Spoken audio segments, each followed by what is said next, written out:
चलता रहे, नाटक तो चलता रहे, नाटक में संवाद भी चलते रहे, और नाटक पर गंभीर संवाद भी होता रहे।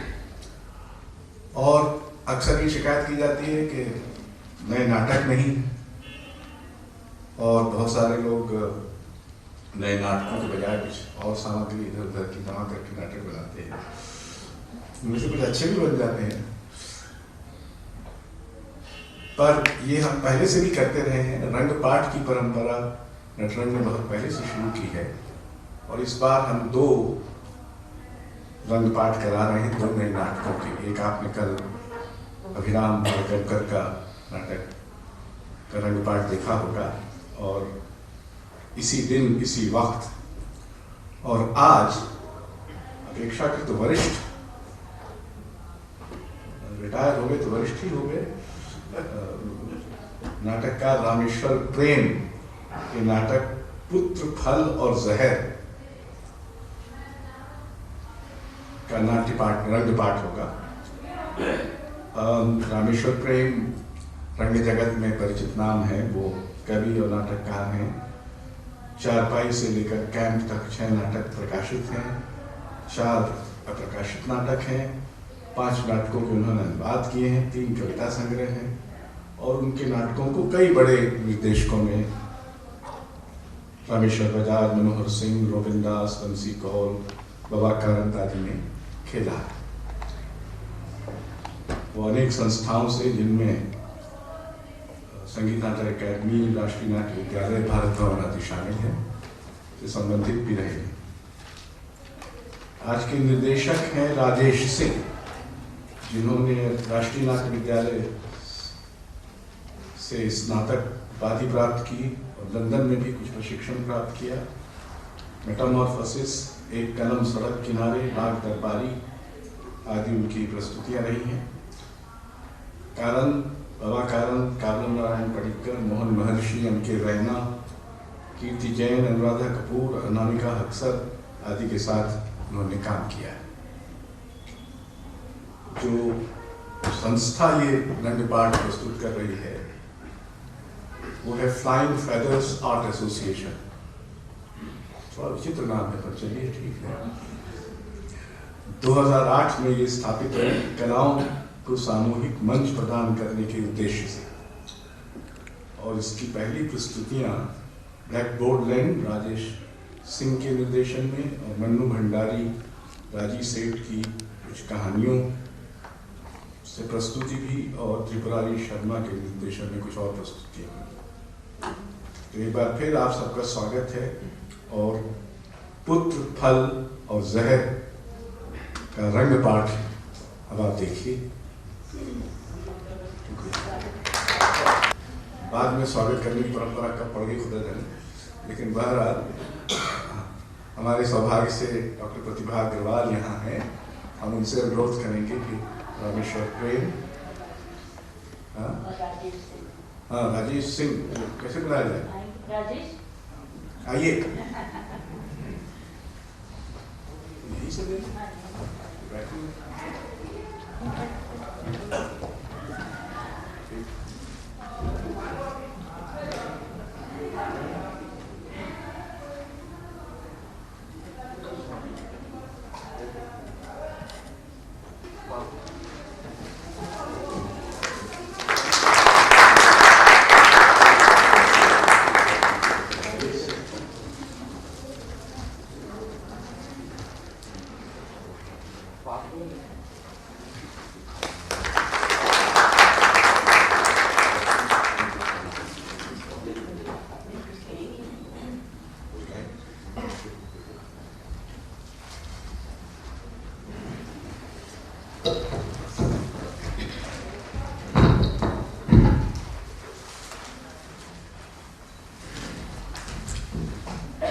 नमस्कार।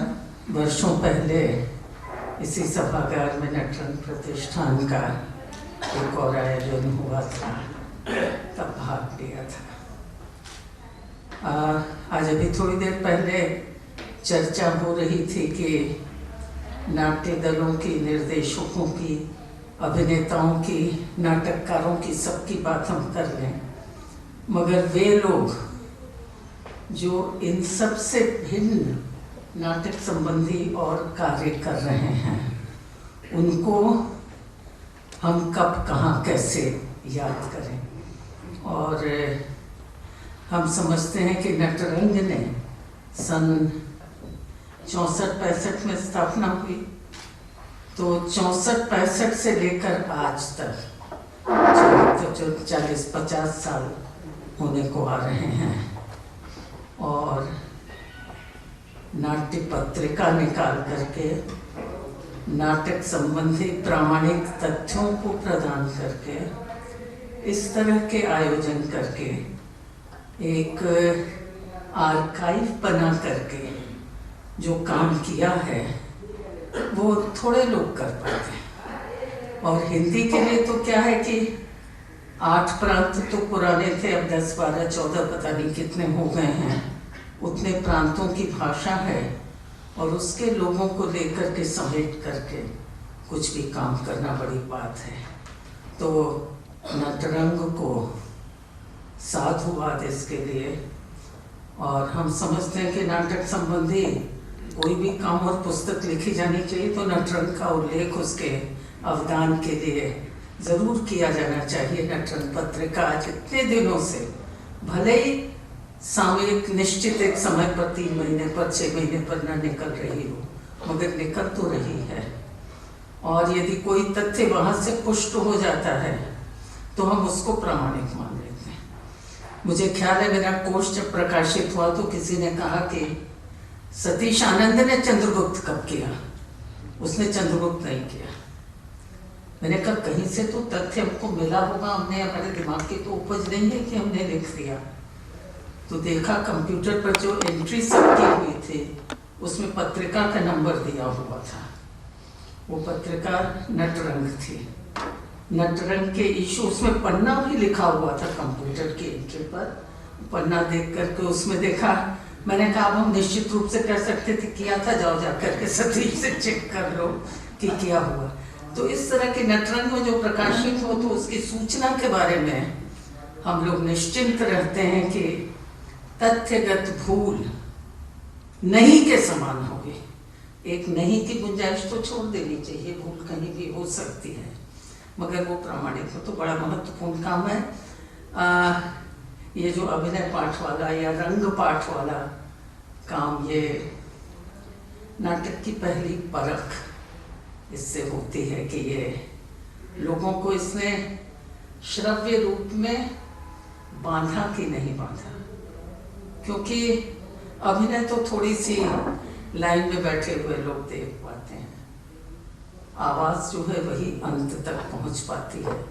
तो अभिनय पाठ में तो आज बड़ी खुशी की बात है कि यहाँ हम लोग वरिष्ठ नाटककार रामेश्वर प्रेम के नाटक का अभिनय पाठ सुनने जा रहे हैं। अवश्य ही रोचक होगा, महत्वपूर्ण होगा। सब जो अभिनय पाठ करने जा रहे हैं उन्हें अग्रिम बधाई और रामेश्वर जी को नमस्कार। और आभार प्रतिभा जी का ईमानदार शब्दों के लिए। और अब आप रंग पाठ देखिए। रचना पुत्र, फल और जहर। पहला भाग पुत्र। चरित्र स्वामी केशवानंद, परंपरावादी प्रौढ़ पुरुष, भविष्य दृष्टा, दक्यानुसी, उम्र 40-45। जलज 27-28 साल का एक सुंदर युवक, पितृ आज्ञापालक, अनाथ जो स्वामी केशवानंद के बड़े घर में बनता है। मंझला स्वामी केशवानंद का दूसरा पुत्र। अज्ञात एक सुंदर पुरुष जो नृत्य संगीत में दक्ष है। सुपर्णा स्वामी केशवानंद की युवा पत्नी, संगीत विशारद। अन्य पात्र पुलिस एवं बाउंसर्स। पहला दृश्य। स्वामी केशवानंद का भव्य घर, व्यवस्थित पूजा घर, गेरुए पर्दे खिंचे। श्री गणेश भगवान की कलात्मक मूर्ति है। गणेश जी की सूंड में लड्डू और एक दांत के बीच में एक केला है। गणेश जी के पास एक परात लड्डू है। चूहा परात के बीच बैठा है, उसके दांत चमकते हैं वो बहुत प्रसन्न है। जलज पूजा सामग्री की व्यवस्था कर रहा है। पीली धोती और हल्दी रंग में डूबे जनेऊ में जलज अभ्यस्त पुजारी दिखता है। स्वामी केशवानंद माथे पर शिव चिन्ह लगाए भव्य दिखता है। श्री गणेश के आसपास पूजा स्थल पर मंत्र सिक्त जल छिड़कता जलज अपनी चोटी बांधता है। स्वामी केशवानंद जलज से गुरु अर्चन मंत्र सुनने के बाद भजन की लय पर नृत्य करता है, गाता है। जय गणेश देवा, तुम पाओ लड्डू मीठे लक्ष्मी पावे मेवा। जय गणेश देवा, तुम पाओ लड्डू मीठे लक्ष्मी पावे मेवा। सुखदाता दुखदाता जय गणेश देवा, शासन अनुशासन भोज शक्ति दाता। सुखदाता दुखदाता जय गणेश देवा, शासन अनुशासन भोज शक्ति दाता। चूहा खाए लड्डू तुम खाओ बताशा, चूहा खाए लड्डू तुम खाओ बताशा। आंगन में ध्यान रखा परंपरा की सेवा, आंगन में ध्यान रखा परंपरा की सेवा। जय गणेश देवा, जय गणेश देवा। जय गणेश देवा, जय गणेश। अचानक शराब के नशे में मंझले का प्रवेश। मंझला बड़बड़ा रहा है। उसे देखकर स्वामी केशवानंद मुंह फेर लेता है। मंझला, ओहो, उसे डायबिटीज होगा, वो लड्डू से रोगग्रस्त होगा। पहले से घर में चींटियां घूमती रहती हैं। ले, इसे ये पिला दे, पेट भी बड़ा है, लीवर तो मजबूत होगा ही। अरे ले, प्रसाद समझकर पिला दे। देख रहा है मंझले को, ऐसा पवित्र व्यवहार विनायक से नशा करता है, कहीं भी किसी से भी उलझ पड़ता है।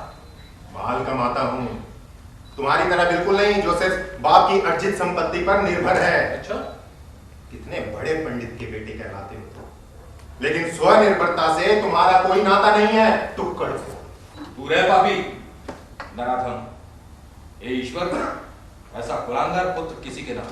अपना घर तो बंदी करवाने जा रहे हो, दूसरों के यहाँ भी मुझे जाने से मना कर रहे हो। प्रपंची, कायर, कुलकीच। मैं मॉडल हूँ, युवा वर्ग मुझे शान से अपनाता है, हाथों हाथ लेता है। ये तेरा भ्रम है। वो आपका है पापा। पापा, तू मुझे ये मत बोल, मृक्ष की तरह जीभ है तेरी। मैं भूल गया, याद आया वही पिताश्री।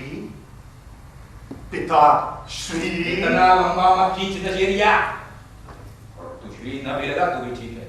अच्छा नहीं लग रहा केवल पिता। अरे वो मेरे पिता या मेरे पिता, कहां लग रहा है सही? क्या वो जी लगा दूं? गांधी के बाद भी जी अमर है। क्या कहते हैं पिताजी? जाने क्या खा के आया है। सुपर्णा का पूजा सामग्री के साथ प्रवेश। केश खुले हैं, वस्त्र ढीले हैं, सिर पर घूंघट भी नहीं। क्या वेश बनाकर बाहर पूजा स्थल में आई है? भारतीय संस्कृति का सत्यानाश यही स्त्री करेगी। एक ही काफी है, पर्याप्त। तू समझती क्यों नहीं कि यह घर हमारे जजमानों के लिए मंदिर है? वे वहीं से दंडवत करते घर में प्रवेश करते हैं, जरा भी चूक नहीं। और यहाँ चतुर्दिक क्या बरस रहा जानती है? अरे कैसे जानेगी तू? जाने किस घड़ी में तू मेरे जीवन में आई, पंडित पत्नी बनकर पंडित आए। ओह, भूल गई थी, क्षमा करें। 10 साल से मैं यही कर रहा हूं। क्या? क्षमा। मैं स्वामी केशवानंद यही कहता हूं कि अपनी संस्कृति को लाख न दिखाओ, स्थापित करो शुचिता, पवित्रता, स्वच्छता। कतैया। तो ये बात कर बंद कर। सुपर्णा प्रस्थान के लिए अग्रसर होती है कि केशवानंद डांटता है। कहां उड़ रही है? जी, मैं अंदर जाकर रोशनी तो कर दूं। चल पहले घूंघट काट ले, पल्लू संभाल, उन्नत भार को मत दिखा। ये भी क्या बात हुई? आप व्यर्थ ही मुझे कोस रहे हैं। सर्वथा मिथ्या। मैं प्रार्थना करता रहा हूं कि निवास में शुचिता। दोबारा हुआ। ता पूरी जिंदगी इन्हीं अक्षरों, बल्कि एक ही अक्षर के साथ गुजरेगी। ता ता ता। चल भाग यहां से। अबे ये तो मेरे पिताजी का घर है, मेरा जन्मसिद्ध अधिकार है। हाँ, नशाखोरी और जुआखोरी ये पर्सनल मामला है। मां मूर्खता है। क्या ता ता ता कहिया। अरे भाई, तू सीमा से बाहर जा रहा है, तुझे तो मैं कुछ नहीं कर सकता क्योंकि तू पिताजी की रोटी तोड़ता है। मैं खुद समझा टुकड़ को। तेरी आंख में कांच है, कांच की आंखें देखती नहीं। मैं पिताश्री के आदेशों पर मर कर सकता हूं। वो मुझे आदेश देगा तो मैं तेरी गर्दन खींच दूंगा, मूर्ति बंद हो जाएगी। तू इसी योग्य है, खुद कुछ नहीं, विवेक शून्य, और मुझे कहता है नशेरिया। मूर्ख, तेरा सब नेम ढूंढ गए। मेरी तरफ देख, कल कैसीनो में मैंने भारी बाजी मारी, 50,55,590। और आज तो मैं ये कहने पूजा घर में आया कि मुझे एक हिस्सा चाहिए। किस्सा? अरे बहरा है ढूंढी, हिस्सा हिस्सा। पिताजी की संपत्ति मूवेबल इमूवेबल में हिस्सा। क्या कहा? क्यों कहा? ये कहा कूके को छोड़ दो, सुन चुके हो, दोहराऊंगा नहीं। ना तुम तो ना तुम तब कोर्ट के चक्कर काटो, कोर्ट के जिसमें तुम भागते हो। मुझे नहीं दोगे तो क्या इस टुक्कड़ को दोगे? ये क्या करेगा? मेवा खाकर मेवाई होगा। ये एक रोग है। हाँ, आराम से मरेगा, सो तो है। क्या चीज है? हैं? आज के समय में एक अजूबा। तू जंतु है, तू वही रह। मैं तुझे छठी के दूध याद दिला दूंगा, अभी याद रहेगा तुझे। अरे उस समय तू बच्चा था, पहले बकरी का दूध पी रहा था, शायद तुम्हें वो स्वाद भी याद ना हो। सारा हिस्सा आज ही पूरा करता हूँ। हिस्सा चाहिए तुझे? दोनों उलझते हैं, मल्ल युद्ध है। उनकी छायाएं मारपीट कर रही हैं। स्वामी केशवानंद दर्शकों की ओर मुखातिब हैं। केशवानंद दर्शकों को हत्या, मारपीट की आदम कथा सुनाते हैं। Dear friends, disciple, respected audience, good afternoon. बाहर गुनगुनी धूप है, ईश्वर दयालु है, मुलायम रेशम बरसा रहा है। धरती के हर कोने में छाई है ये रेशम सी गुनगुनी धूप। ये हत्या नहीं करती, वो हिंसा नहीं करती, वो आराम देती है, और देती है मन को एक विश्रांति, पूर्ण विश्रांति। वो ईश्वर है, लेकिन हम सदियों से उसे पहचानने में भूल करते रहे। हत्या जो आदम खेल है। गुनगुनी धूप को हिंसा, हत्याओं से कोई वास्ता नहीं। इन हत्याओं का आदम सिलसिला है। बाइबल में, कुरान में, महाभारत में जिक्र है। मैं तुम्हारी हत्या कर दूंगा। मैं छोड़ूंगा नहीं। आदम और ईव के दो बेटे थे। केन पहली औलाद था। केन ने अपने सहोदर भाई एबल की हत्या की। आदम में दर्ज पहला हत्यारा जिसने हत्या की, और इस रूप में मारा जाने वाला भी वो पहला। मुगलों में रोजमर्रे की तरह सहोदर भाई ही जीव होते रहे। ऑटोमन सल्तनत में सुल्तान के सभी भाइयों का कत्ल हुआ, महज इसलिए कि वे बच्चे पैदा करेंगे और वे बच्चे सल्तनत के वारिस होंगे। रोम को तो जानते ही हो गया। हम सभ्य कहां हुए? मंझले और जलज लड़ते लड़ते छाया रूप से प्रकट है। वे दोनों थक गए। अचानक जलज की नजर फरसे पर पड़ती है। वो झटपट उठा लेता है और मंझले की ओर बढ़ता है। पिताश्री, अरे प्रवचन छोड़कर यहाँ आइए। वचन में बाधा मत डाल। पिताजी, इस मूर्ति ने आम उठा लिए हैं। खूंखार चेहरा है कमीने का। हत्याओं पर आमादा मत रहो। हर समस्या का निदान है। अरे इस पामर से कहो कि बार बार मुझसे ना उलझे। मैं आज छोड़ता नहीं, टुकड़े टुकड़े काटकर कुत्तों को खिला देता। जोश मत दिखा, और बात सीधी है। मैं कोर्ट जाऊंगा, वही फैसला होगा। अब पहले यही करूंगा। धमकी, धमकी और बेवकूफी। और अच्छा, मझला तुरंत ही फरसा उठा लेता है। जलज पर वार करता है, फरसा गिर पड़ता है। दोनों जूडो, कराटे और मल्ल युद्ध करते हैं। एक जगह दोनों लड़ते लड़ते थक जाते हैं और थकान से लगभग मरणासन लेटे रहते हैं। दोनों गए? अच्छा हुआ। भाग्य को कौन टाल सकता है? दोनों तुरंत उठकर लड़ने लगते हैं। दृश्यांतर, स्थान केशवानंद का बैठक खाना। सामने अनेक पोथियां पड़ी, व्यवस्थित। अचल संपत्ति से संबंधित कागजातों के ढेर के बीच ऐनक नाक तक लटकाए स्वामी केशवानंद व्यस्त हैं। सुपर्णा गुनगुनाते हुए आती है, वो घूंघट में। जलज के कपड़े आ गए हैं, कहीं गया है वो? वकील के पास। मसला नापुदान कर रहा है, पता नहीं क्या करेगा। और कुछ नहीं। और सुन, ये गुनगुन क्या कर रही थी? भजन? नहीं, तू संगीत विशारद है ना? लेकिन इस पवित्र घर में, बड़े पवित्र घर में बेवजह टे टे टे बना है। घर का पूरा वातावरण अपवित्र हो चला है। मजले ने बगावत की है, एक दूसरे की जान के दुश्मन बन चुके हैं। कभी भी कुछ हो सकता है, तुम्हें कुछ भी मालूम नहीं। एक कोने में दिन भर संगीत रियाज, बस, और कोई काम नहीं।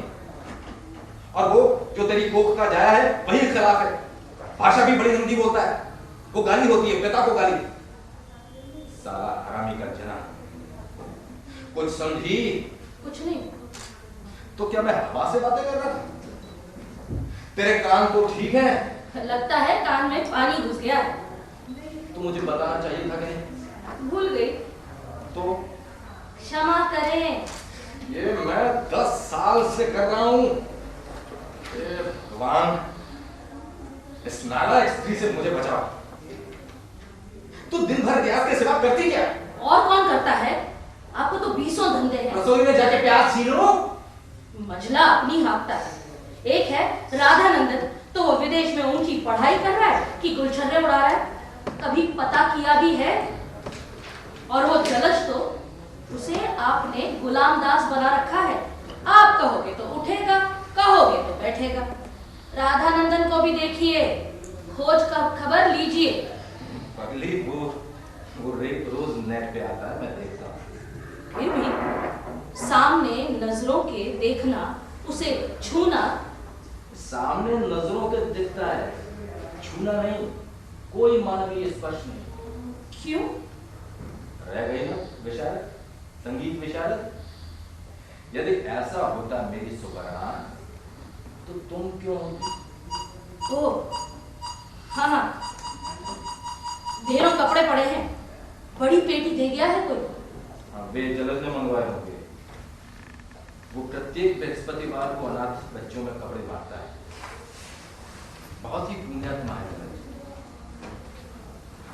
सब जीन्स हैं या कुछ और? क्या कहा आपने? वो हमारा पुत्र नहीं है। लेकिन वो उनसे बेहतर है, कई गुना। वो अपनी औरत संतान होता तो। हाँ हाँ, होता तब ना। और अपना बिल्कुल विश्वासघाती है। वो कैसा अपना पुत्र है सुपर्णा? जलज का प्रवेश अंतिम पंक्ति सुनता है। अपना पुत्र और आश्चर्य, ये सब क्या है पिताश्री? वकील मिला, कागजात देखा है, वसीयत करूंगा बताया? जी। वकील ने बोला सिर्फ 20 मांग। ठीक है। सुपर्णा का कुछ सोचते हुए प्रस्थान। केशवानंद दस्तावेजों कागजातों में उलझा है। जलज बेचैन है, उठता है, गुनगुनाता है। और आश्चर्य पुत्र, अपना पुत्र। दृश्यांतर, स्थान केशवानंद के भवन में बड़ा हॉल। आज घर में सुपर्णा के अलावा कोई नहीं है। एक सुखद एकांत है। रुचिकर संगीत है। सुपर्णा नर्तकी के वेश में है। उसका यह रूप अत्यंत मनोहारी है। वह गीत पर नृत्य करती है। नव वसन नव गीत नव जीवन, मुझे बस संगीत साधन।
सुपर्णा कैसेट लगाती है, उस पर फिल्मी धुन बजती है। अज्ञात पुरुष भी नृत्य करता है। दोनों साथ मिलकर नृत्यरत हैं। तुम कौन हो? तुम क्या स्वप्न हो कि तुम यथार्थ हो? कि मेरी कल्पनाएं जो मुझे जीवित रखती है अनंत तक? मैं हूं तुम्हारा अचेतन मुलायम संसार, आलोकमय पारदर्श, पारदर्श आलोकमय। मैं स्पर्श नहीं, मैं आकाश से उतरते बादलों की कतार में बजता संगीत हूं। मैं स्वप्न भी नहीं जो तुम देखती हो अंतःकरण से, अतल गहराइयों से। नीले सागर में मेरे हाथ तुम्हें थामते हैं जैसे थामती है हवा फूलों को। मैं तेरी संगाती कि तू निसंगी, मेरे अचेतन। जब तक नृत्य के सरगम पर मैं टिकी हूं, तब तक तुम रहो चेतन के अचेतन।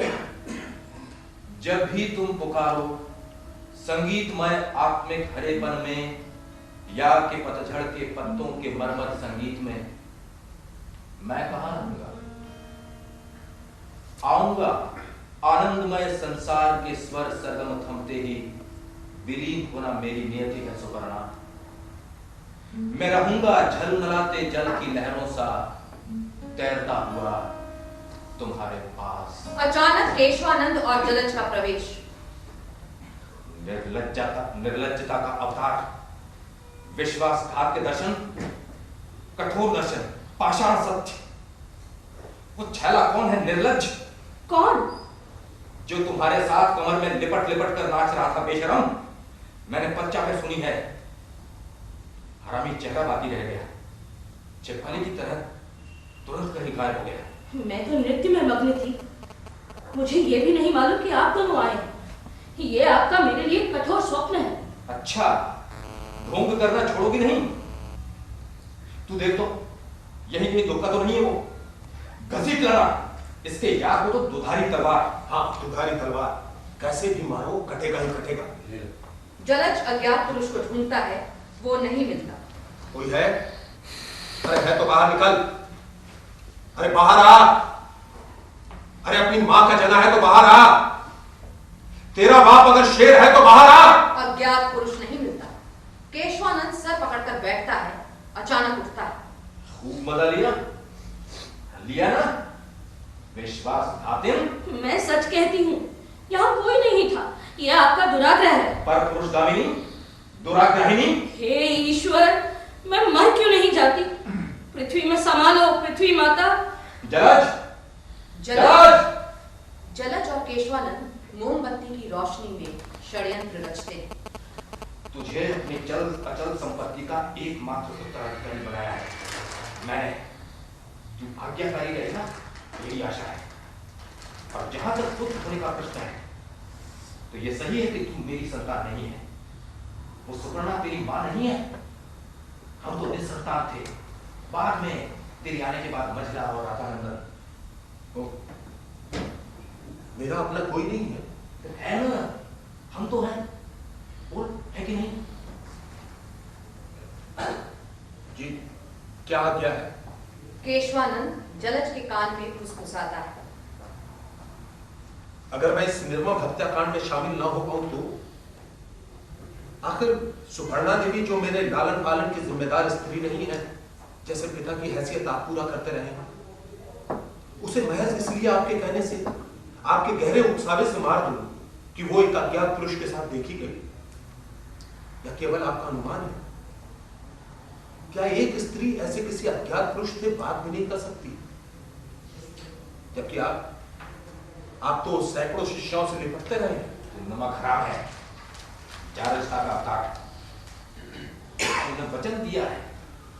तुमने मजले को कहा था, अगर पिताश्री मुझे आदेश दें तो उसका गला चीर दोगे, कहा था ना? जी, वो क्षणिक क्रोध की लेकिन मेरी इच्छा बलवती इच्छा भड़ास नहीं है। उस कुलच्छनी छिनाल के लिए ये दंड भी कम है। विश्वास की लुटेरे वो नाजायज संतान जन्माए। क्या समाज की प्रचलित मान्यता में वो जन्मा हुआ, धड़कता हुआ, किलकता हुआ, रोता हुआ पिंड मनुष्य है? मेरे पास समय नहीं है जलज। तू लवण ऋण जी, लवण ऋण, जिस अन्न के खंड खंड का ऋण शेष है जलज, जो तुम्हारे शरीर में, जो तुम्हारी देह की रक्त वाहिकाओं में दौड़ रहा है, ये जो तुम्हारे मुखमंडल की लालिमा है ना, वो अन्न ही है। रस बनकर छाए हुए खंड खंड रक्त बनकर, लाल रक्त कण, श्वेत रक्त कण। और तू कहां है हत्या? वो तो मैं हूं, मैं, और मैं अकारण नहीं। ओ, मेरा चित्त उद्वेलित है, मेरी सोच डूब रही है। ये तेरा प्रतिरोध होगा जलज। अंततः किसी स्त्री ने ही धड़कते पिंड को फलों के कचरे में फेंका था। लेकिन ये निर्मम घृणित कार्य आप स्वयं क्यों नहीं करते? पामर है। गाली मत दो पिताश्री। जराजत्व में जन्मा, तेरा जन्म सिद्ध अधिकार है हरामी बन। गाली मत दो, तुम हो विश्वासघाती, खतरनाक पति। केशवानंद एक थप्पड़ जलज को जड़ता है। जलज अवाक है कि केशवानंद छुरा निकाल लेता है। ये देखकर जलज फरसा उठा लेता है। दोनों एक दूसरे पर हमला बोल देते हैं। भीषण लड़ाई। जब मुझे ही हत्या जैसा पवित्र काम करना है, तो तू साक्षी कैसे बनेगा? बचो, बचो पिताश्री, बचो। सुपर्णा का प्रवेश दोनों को लड़ते देखकर अचरज है। वो बीच बचाव के लिए आती है। केशवानंद का छुरा उछलता है, गिरता है, लेकिन जलज का फरसा बेचाहे सुपर्णा की गर्दन पर लगता है। एक ही प्रहार से सुपर्णा गिर पड़ती है। ये तूने क्या किया कर्जखोर? जलज हाथ में फरसा थामे अवाक। दृश्यांतर, स्थान जुआघर, समय गहरी शाम। मंझला कैसीनो में है। अनेक जुआरी जुआ खेल रहे हैं। मेज पर शराब के कई गिलास हैं। मंझला उत्साहित है। नंबर गेम में वो आगे है। दूर टीवी पर कौन बनेगा करोड़पति दिखता है। पीछे एक लड़की पोल डांस कर रही है। उसकी देह खंबे से सांप की तरह लिपटती है। झीना सा दृश्य नेपथ्य में कांपता रहता है। पासे बटोरता, रुपए से थैली भरता, खुशी से शराब पीता मंझला। कमा सकता है वो जलज, पामर जलज। आज के लिए बहुत हुई कमाई, एक रात और 15 लाख। सुनो मेरे बाप, यानी पिताजी, 3 घंटा और 15 लाख अनअकाउंटेड मनी। तुम भजन करो, भजन। अनुशासन के नाम पर निरंकुश शासन करो। सुचिता, पवित्रता, स्वच्छता, ता ता ता ततैया। दो बाउंसर्स को उसकी खुशी से ईर्ष्या होती है। वे चिढ़ते हैं। बहुत मचल रहा है। कमाई या लुटाई, साला ऐड रहा है। अन्य जुआरियों के बीच कानाफूसी होती है। धीरे धीरे मारपीट, तोड़फोड़ शुरू हो जाती है। पोल डांस चलता रहता है। शोर बढ़ता है। मंझला जुआरियों के वृत्त में है कि रुपए ऊपर से नीचे बिखरते हैं, बरसते हैं। एक जुआरी पिस्तौल चमकाता है। पुलिस वैन के अलार्म की आवाज सुन पड़ती है। सब भागते हैं। कैसीनो खाली हो जाता है। कैसीनो में सन्नाटा है। पोल डांस चल रहा है। ये चल ही रहा है। चल, सब भाग गए। थोड़ा हमें भी देखने दे। लौंडिया खंबा डांस कर रही है। हाय, कैसे लिपट रही है। फिल्म है गधे। और चल, कनाट भी जाना है। Time is up.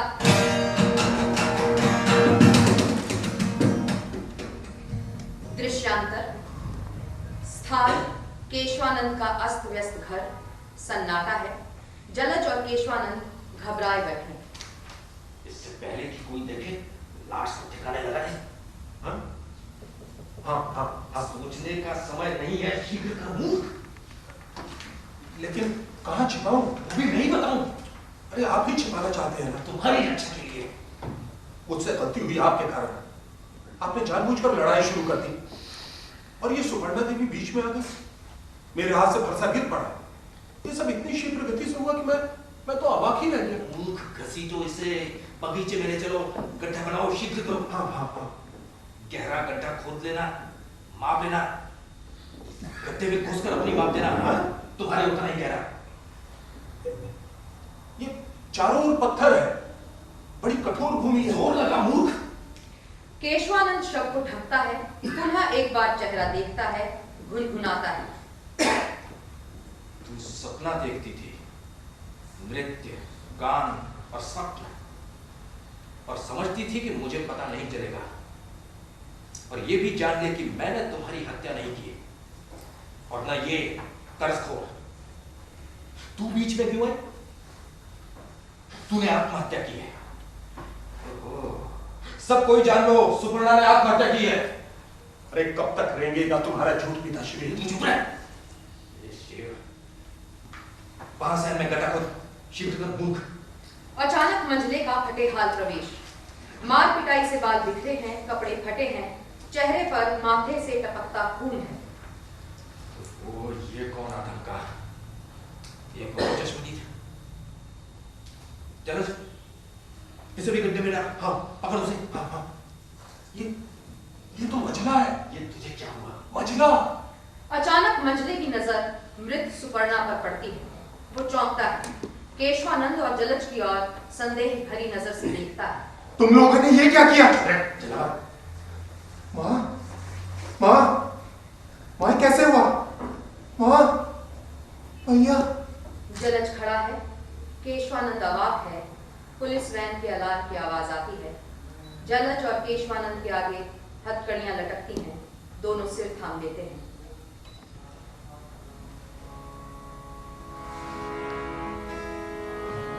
प्रस्थान के कुछ पल के बाद प्रस्तावित शब्द पद और उस पर दिव्य वेश में नृत्य करती सुपर्णा दिखती है। मीर आया, पास बैठा, और मैं जागी नहीं। मीर आया, पास बैठा, और मैं जागी नहीं। नींद थी कैसी निगोरी, हाय मैं हतभागिनी। नींद थी कैसी निगोरी, हाय मैं हतभागिनी।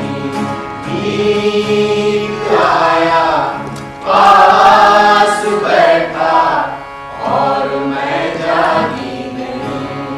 नींद आया रात जब नीरव बनी, दीन थी उसके घरों में छिड़ रही थी रागिनी। नींद आया रात जब नीरव बनी, दीन थी उसके घरों में छिड़ रही थी रागिनी। क्या मेरी निशाएं, क्या मेरी निशाएं, व्यर्थ बीती जा रही, क्या व्यर्थ बीती जा रही, क्या व्यर्थ। जलज इस नृत्य को देखता है, हैरान है।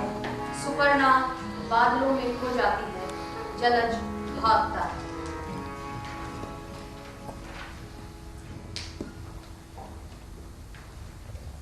दूसरा भाग फल।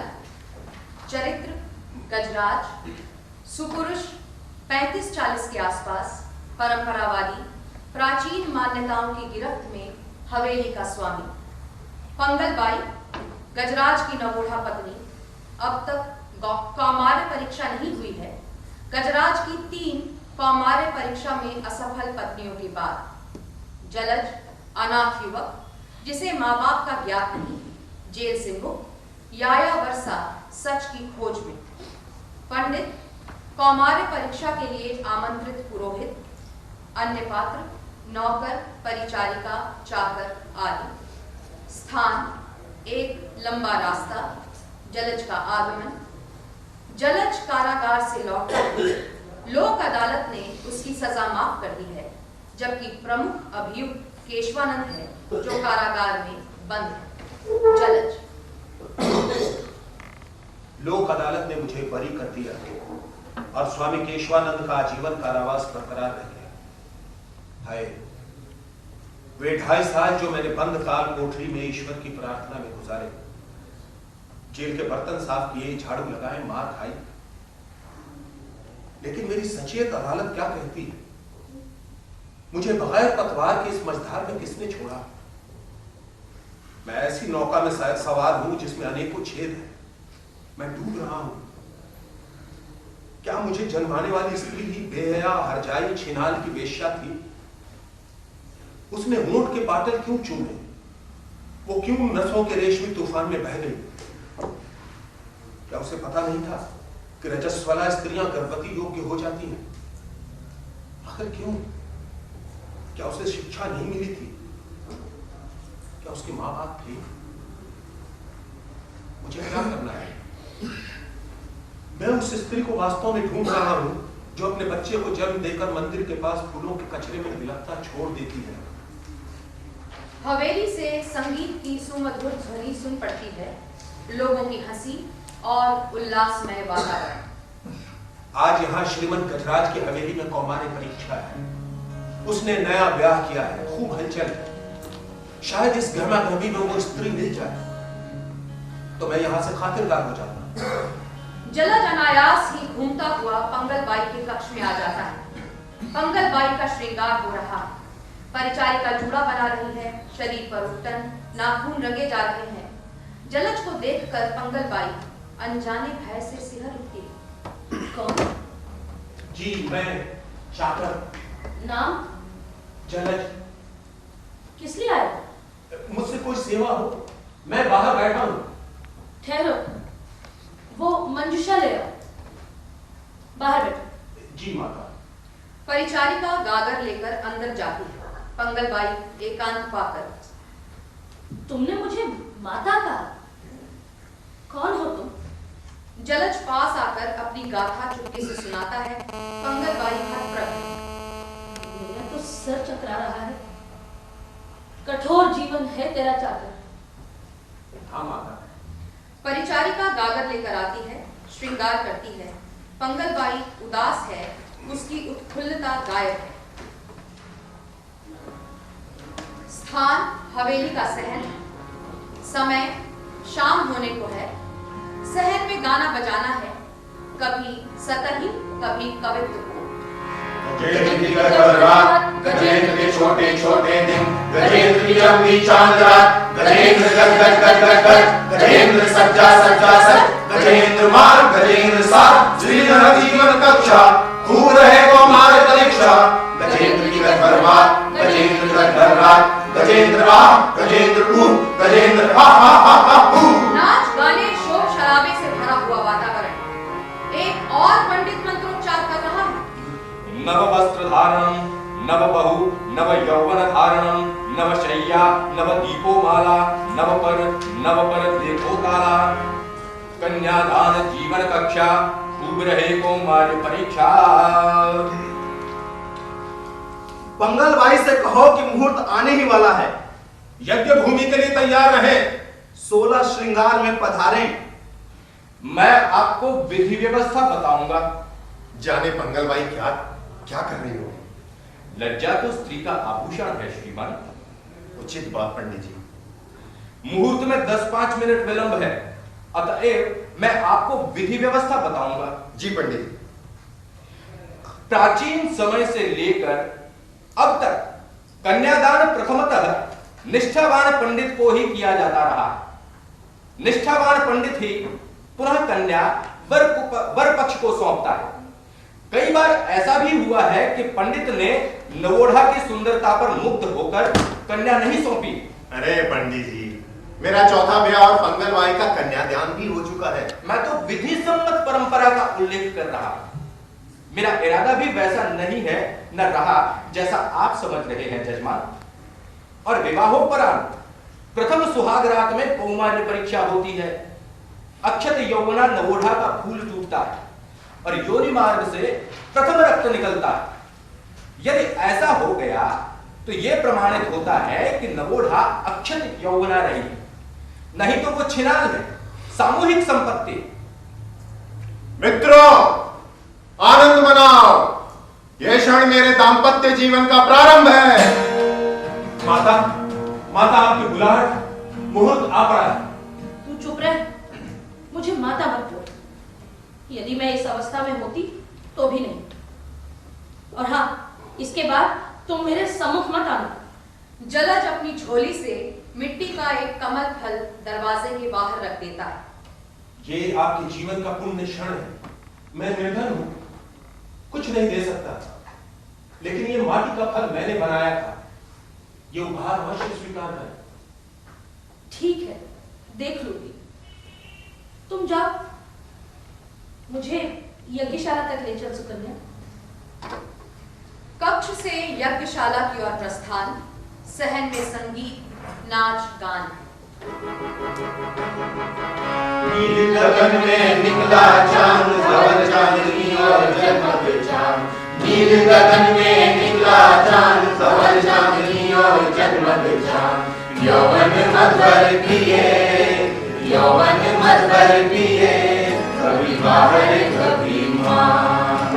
यौवन मधुर पिए, कभी बाहर कभी मां। आओ हे नौरा, आओ हे नौरा। बीत न जाए शुभ मुहूर्ता, बीत न जाए शुभ मुहूर्ता।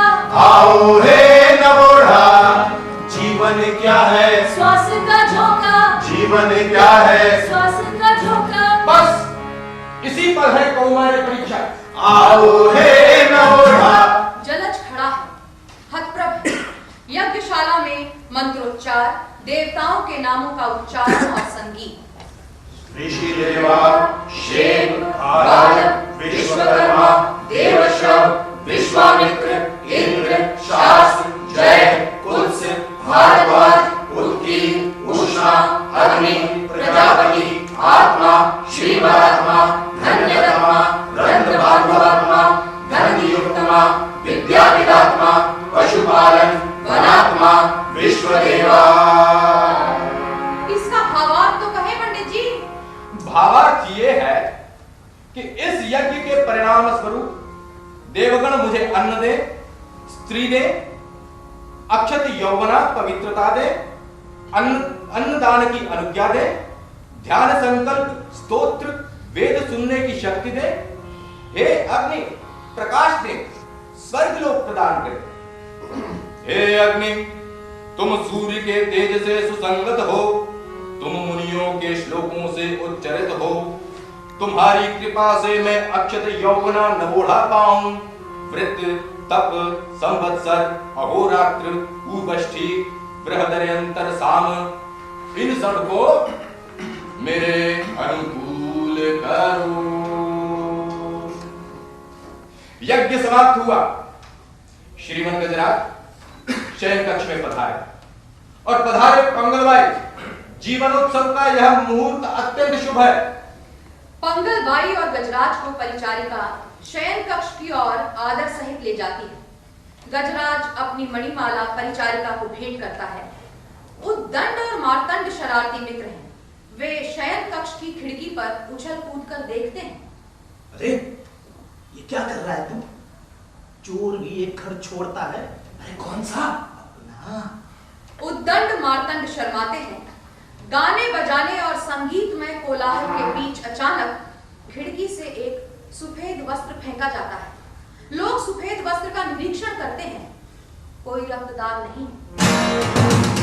अरे ये छिनाल है। अक्षत यौवना नहीं है, वो ये सामूहिक संपत्ति है। गाना बजाना थम जाता है। सन्नाटा। गजराज शयन कक्ष से थका थका सा लौटता है। कपड़े अस्त व्यस्त। कोई रक्तस्राव नहीं है, बिल्कुल सफेद है वस्त्र। वो अक्षत यौवना नहीं है। हे भगवान! पंगलबाई के बाहर निकलते ही अतिथिगण दैत्य की भांति उस पर टूट पड़ते हैं। ठहरो, दैत्य रूपी मनुष्यों, ठहरो। पंगलबाई अपनी कमर से तेज कटार निकाल लेती है। या तो मैं खुद को समाप्त कर लूंगी या तुम सबको। अरे तू परंपरा के विरुद्ध है, तू पापिन है। और तुम पापी हो। क्या कहती है ये? क्या कह रही है? मैं पंगलबाई, जिसका ब्याह इस परंपरावादी मूढ़ पति श्रीमान गजराज से हुआ है, मैं पंगल बाई ये कहना चाहती हूँ कि ये कैसी और कौन सी परीक्षा है जिसके स्वप्न में तुम्हारा कठोर पुरुष समाज लीन है। मैं पंगल बाई न केवल एक सफल खिलाड़ी रही हूँ, बल्कि सौंदर्य प्रदर्शन में भी मैं आगे रही हूँ। तुम अब भी उस फूल के बारे में चिंताग्रस्त हो जिसे हवा उड़ा ले गई। उपदेश देती है, तुम्हें सीख मिलेगी। तुम सीख लो और सावधान, कोई मेरे पास आया तो उसकी जान की जिम्मेदारी उसी पर होगी। अच्छा, जाने दो। तुम भी उसी तरह रहो जैसे वे तीनों रहती हैं। तुम्हारी सोच, तुम सोचो कि तुम कहाँ रहोगे। क्या कर लेगी तू? वो सब कुछ जो एक स्त्री अपने सम्मान के लिए करती है, वो मेरा जैविक अधिकार है। ओहो, ईश्वर प्रदत्त। ऐसा भी होता है जिस यज्ञ की व्यवस्था की गई वो भी पुरुष का जैविक अधिकार है। आत्महत्या पर उतारू है। ये मेरी जीत है, लेकिन बगैर लड़े नहीं। फैसला अभी नहीं। आओ, जितनी भी संख्या में हो आओ। अरे परंपरा विरोधी, समाज को कलंकित करने वाली, तू क्या इतनी बड़ी संख्या से लड़ लेगी और जीत भी लेगी? दोनों ओर से ये मेरी ही जीत है। जीत है? पकड़ो इसे। पंगल बाई लोगों के वृत्त में आती है और खुद को कटार मार लेती है। लोग बहुत चक्के हैं।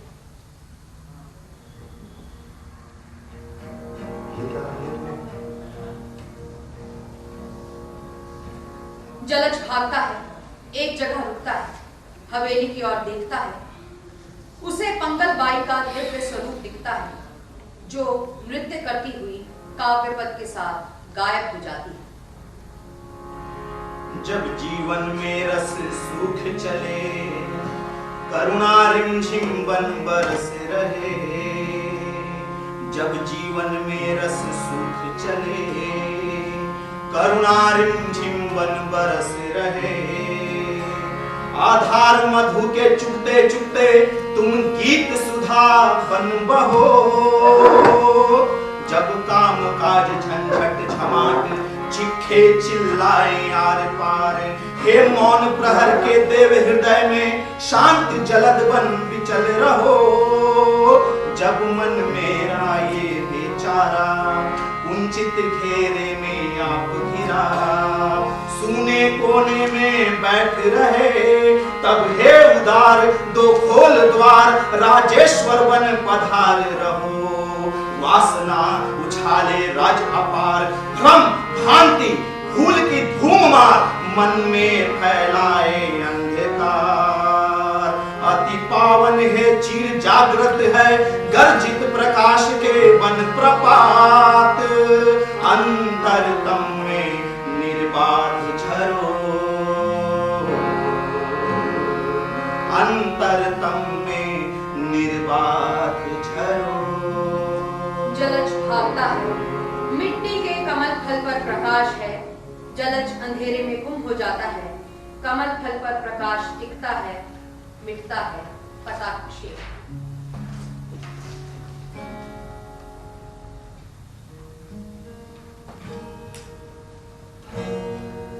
नाटक का तीसरा भाग और जहर।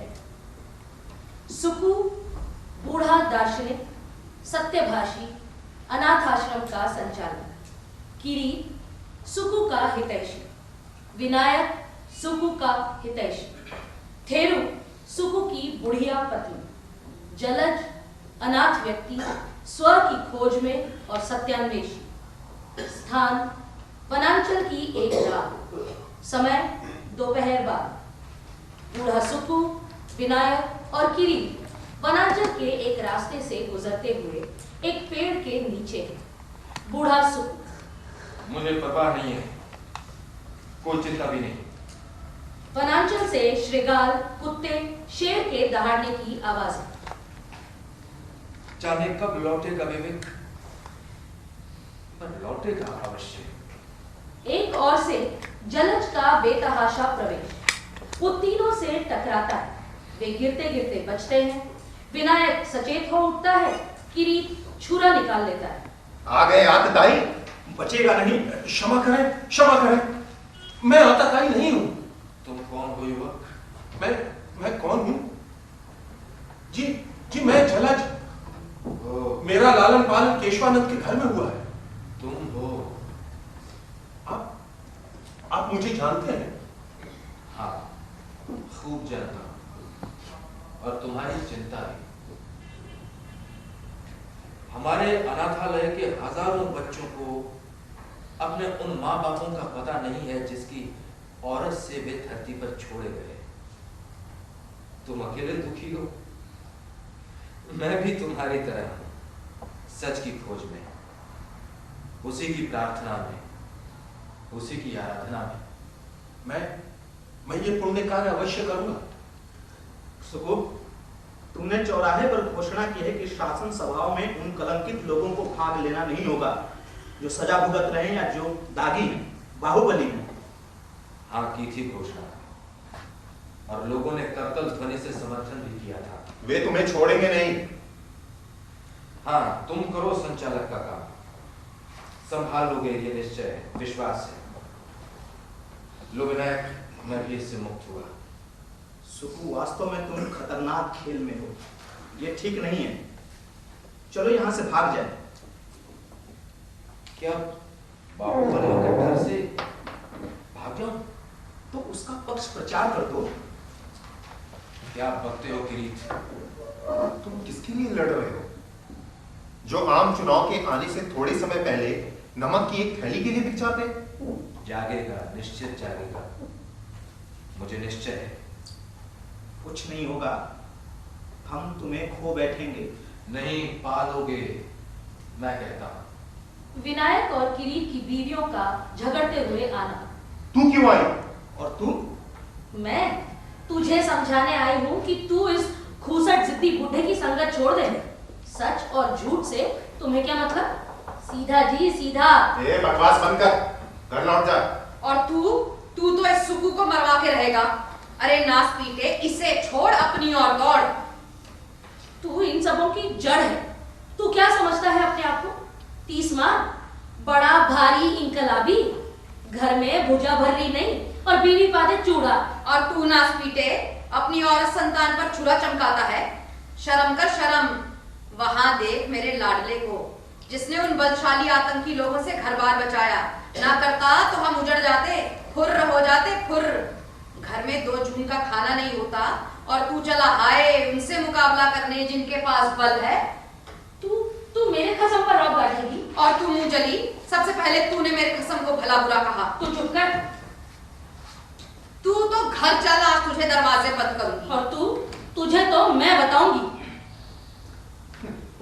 अरे छोड़ शम्पी, तू इस तरह क्यों घसीटती है? ओह, कहां से आ गई ताकत?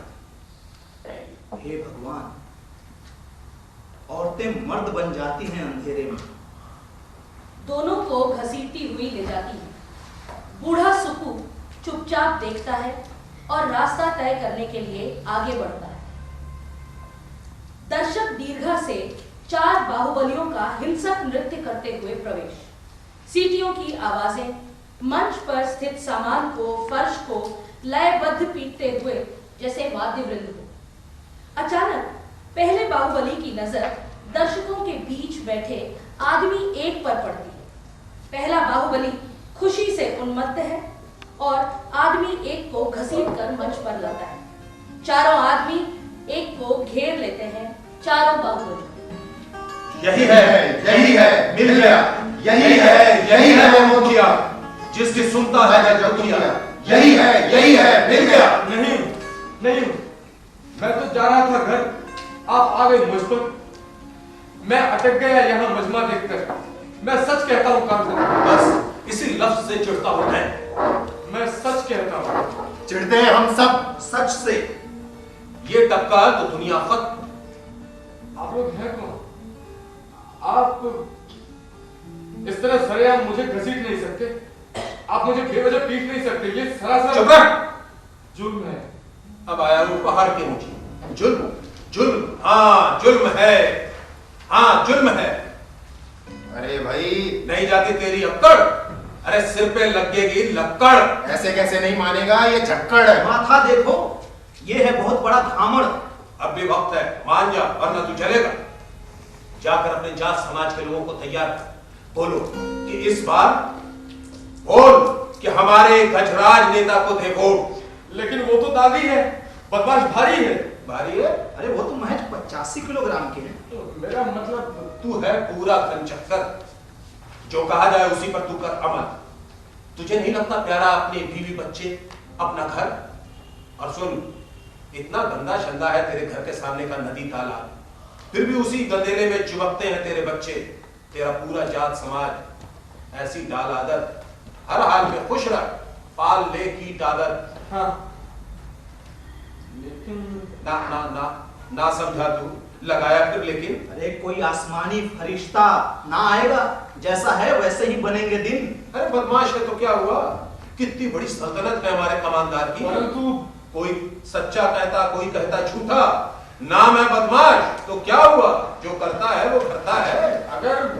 अगर मगर मत कर, पकड़ सीधी डगर। बोल, देगा ना सपोर्ट, पूरा करेगा जात जनमत? पूरा जनमत, ना हो विपक्ष ना हो विरोध। तू ऐसे नहीं मानेगा। चल तुझे दिखाता हूं एक पिक्चर, वो देख देख, तेरी आंख के लिए स्क्रीन है वहां, देख कौन है। मंच के कोने में आदमी एक की बीवी और उसके 2 बच्चे दिखते हैं। दृश्य तुरंत विलीन हो जाता है। वो मेरी बीवी, मेरे बच्चे। अरे हमने तुम लोगों का क्या बिगाड़ा? छोड़ दो उन्हें। भगवान, तू मेरी मान, हम तेरी मानेंगे। जो हम जानते वो तू जानेगा। तू मेरी मान, हम तेरी मानेंगे। बोलो क्या करना है? चारों बाहुबली आदमी एक को कानाफूसी करते हुए कोने में ले जाते हैं, षड्यंत्र करते हैं। उनकी फुसफुसाहटें सुन पड़ती। तू है 25% आबादी का मुखिया और तू ही अपनी जात जमात को तैयार करेगा। क्या कहते हो? अरे मेरी बदनामी होगी कि मैं एक दागी का पक्ष प्रचार कर रहा हूं। इस बेवकूफ को अकल मत दो, ये ऊटपटांग बोलेगा। जब हमारा मकसद चाकू की नोक की तरह तेज है, चाहे तो ये आदमी जो कहा जाता है वो कि अपनी जमात का मुखिया है और जिसकी चलती है वो, यानी यही जिसे हम घसीट कर इस हाल में यहां तक ले आए हैं, ये प्लेजले विद एक्शन। वरना ये आदमी जिसे प्याज छीलने से नहीं, प्याज से पसीना आता है, ये आदमी जो मुफ्त का जीवन जीने की गुलाम आदत से जीता है, ये किस काम का है? बेकार है। तो फिनिश करें।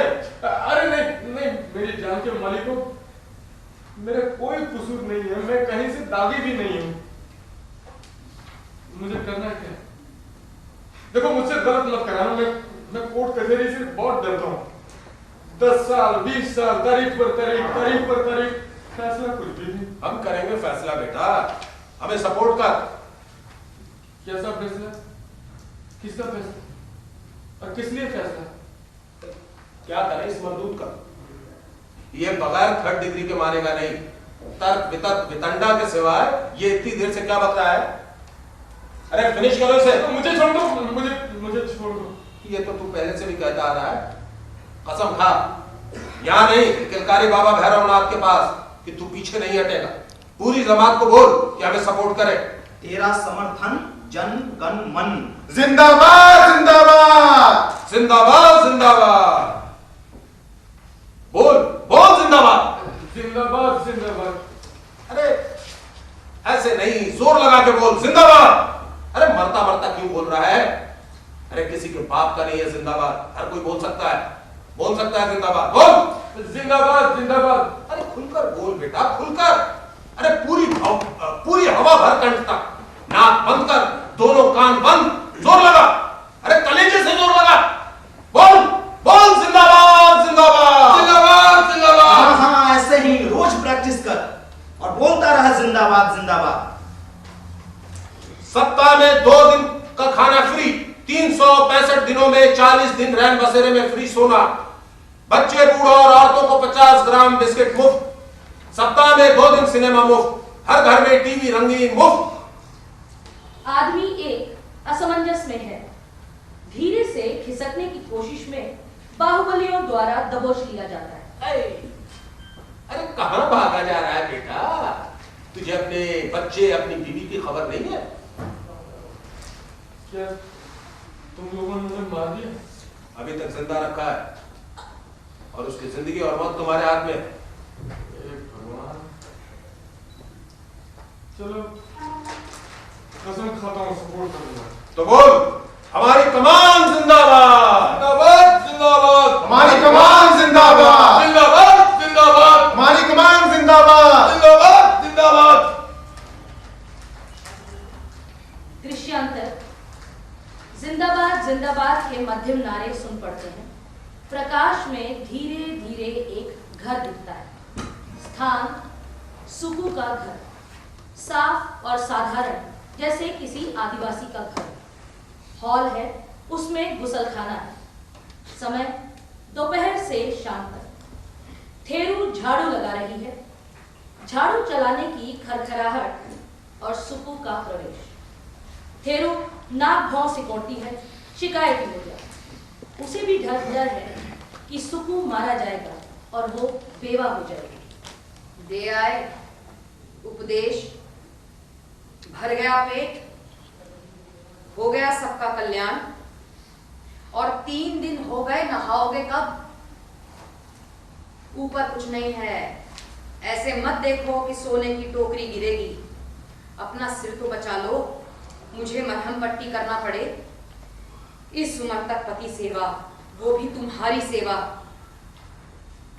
और वो लावारिसों के लिए मिला कोई? हाँ थेरू, बहुत ही नेक दिल और समझदार। वो भी बेमाँ बाप है, उससे भी नहीं मालूम। सच पर मरने मिटने वाला मिला थेरू। ठीक है, लेकिन सुबह के नाश्ते भी पड़े रहे और तुम चले गए। आखिर बेवक्त बोलना कब खत्म होगा? और अब तो कोई मिल भी गया है अनाथालय के लिए। फुर्सत ही फुर्सत रहेगी। तुम्हें तो मजा आ गया। सब क्यों होता है? हाँ, माँ बाप के कारण। बचपन में तुम्हारे माँ चुप रह थेरू, मुझे मालूम है। इतने सालों से देख रहा हूँ, जब तक तुम्हारी बात मेरे अनेकों साल पहले मरे माँ बाप पर ना आए, वही विराम है। चुप रहे। नहीं समझोगे तुम, समझ कर भी नहीं। यहाँ आज 3 बार गजेंद्र राज का बाहुबली आ चुका है हिदायत देने। या तो उसके पक्ष प्रचार करें या भयंकर परिणाम के लिए तैयार रहें। मैं डरती हूँ, बूढ़ी हूँ, तुम्हारी तरह मेरे भी वयस हो चुकी है। उस पर बेवा नहीं होना चाहती मैं। बेवाओं को समाज में कितनी कम जगह मिलती है। तू भाग जा, थोड़े दिनों बाद आ जाना। मेरी बात मान ले सुकू। नहीं, कभी नहीं। मैं बार बार भागूंगा, वे बार बार मुझे खाते रहेंगे। मैं सच से दूर नहीं हूँ। मेरी खातिर मान ले, मैं बेवापन से डरती हूँ सुकू। आसमान सिर पर उठा रखा तूने, नहाने दे। सुकू झटपट गुसलखाने में जाता है। थेरू गुसलखाने से बाहर बोलती रहती है, बेचैनी से घूमती है। सोचो कुछ हो जाए तो। घबरा मत, सब अच्छा होगा। नहीं, तेरे पास अब समय ही समय रहेगा। आज जब समय में समय नहीं है, समय पर समय नहीं है, समय के लिए समय नहीं है, और समय है जो तेरे पास है, रहेगा। तू दिन भर रात मजमा में रहेगा, रोज झंझट झपाट होगी। नहीं होगी थेरू। तू कब सुधरेगा सुकू? सुधर जाऊंगा थेरू, नहा लेने दे। जाने कैसे तुझे समझाऊं। अरे मेरा क्या होगा नास पीटे।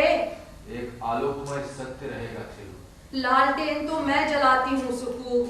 वो प्रकाश नहीं थेरू, अमर ज्योति, कालखंड से उस पार जाने वाला, जो तुम देख नहीं पाती। बुढ़ापे में तुम्हें ज्यादा दिखता है, और जो नहीं दिखता वो भी तू देखता है। वारी अनोखी आंखें, पहले से भी ज्यादा माथा खिसका है। क्या करूं, इस जिद्दी बूढ़े पति को कैसे राह पर लाऊं? क्या ये पागल हो चुका है? तब भी मेरे लिए ठीक रहेगा, जिंदा तो रहेगा। क्या करूं मैं? थेरू चुप हो जाती है। गहरी चुप्पी। थेरू बेचैन है, भयभीत है। थेरू सुकू के कपड़े तह करती है, खिड़कियां बंद करती है, द्वार की कुंडी भी जांच करती है। कुछ काली छायाएं दीवारों को क्रॉस करती प्रकट होती है। वे काले हैं, उनकी चाल हिंसा है। भागो सुकू, अंदर आ जाओ, वे आ गए हैं हत्यारे। ओ, मुझे कुछ दिखता क्यों नहीं? ये आंखों पर किसने लादा है काला स्याह कंबल? काली छायाएं नृत्य करती हैं, हिंसात्मक अभिनय करती हैं और सुकू को अपनी ओर खींचने लगती हैं। सुकू खिंचा सा आता है। अरे अरे कौन मुझे खींच रहा है? रुको रुको। अरे शराब में मिला दे, बना दे जहरे शराब। गजर बजता है, काली छायाएं सुकू को निगल लेती। ये क्या किया तुमने? 75 साल के बूढ़े से भी तुम्हें खतरा हो गया? आशंका हो गई कि ये खतरा हमेशा तुम्हारा पीछा करेगा। पीछा करेगी आशंका। सच तो ये है, तुम सुकू को मार ही नहीं सकते। मेरा सुकू सुख चैन मेरा नहीं है। घर में उसे नहाने के लिए कहूंगी। 4 दिन हो जाते हैं, बूढ़े हैं, तिस पर अनाथालय, काम सब छोड़ दे सुकू। आओ घर चले, लोगों को उनके हाल पर छोड़ दो। लौट चलो सुकू। रात बीत रही है, सितारे टिमटिमाने लगे हैं। आधा चांद उजली बिंदी सा चमक रहा है। सुबह भी होने वाली है सुकू। लौट चलो, चलो, जोखिम समय है सुकू। जलद समेत बच्चों की टोली, विनायक, किरीट जमा होने लगते। शोक संगीत, सुकू के चेहरे से प्रकाश का परावर्तन, गान उभरता।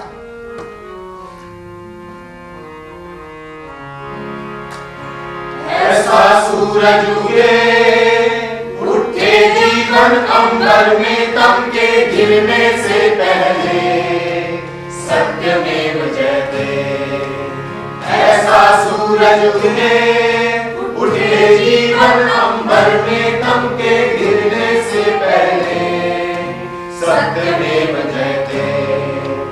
सूर्य सूर्य में चक्र में तेजो मैं जीवन, तम के गिरने से पहले सत्यमेव जयते। सूर्य सूर्य में चक्र में तेजो मैं जीवन, तम के गिरने से पहले सत्यमेव जयते। सत्य सत्य में शक्ति, शक्ति में ओजो मैं जीवन। सत्य सत्य में शक्ति, शक्ति में ओजो मैं जीवन। तम के गिरने से पहले सत्यमेव जयते। तम के गिरने से पहले सत्यमेव जयते। सत्यमेव जयते, सत्यमेव जयते, सत्यमेव जयते, सत्यमेव जयते।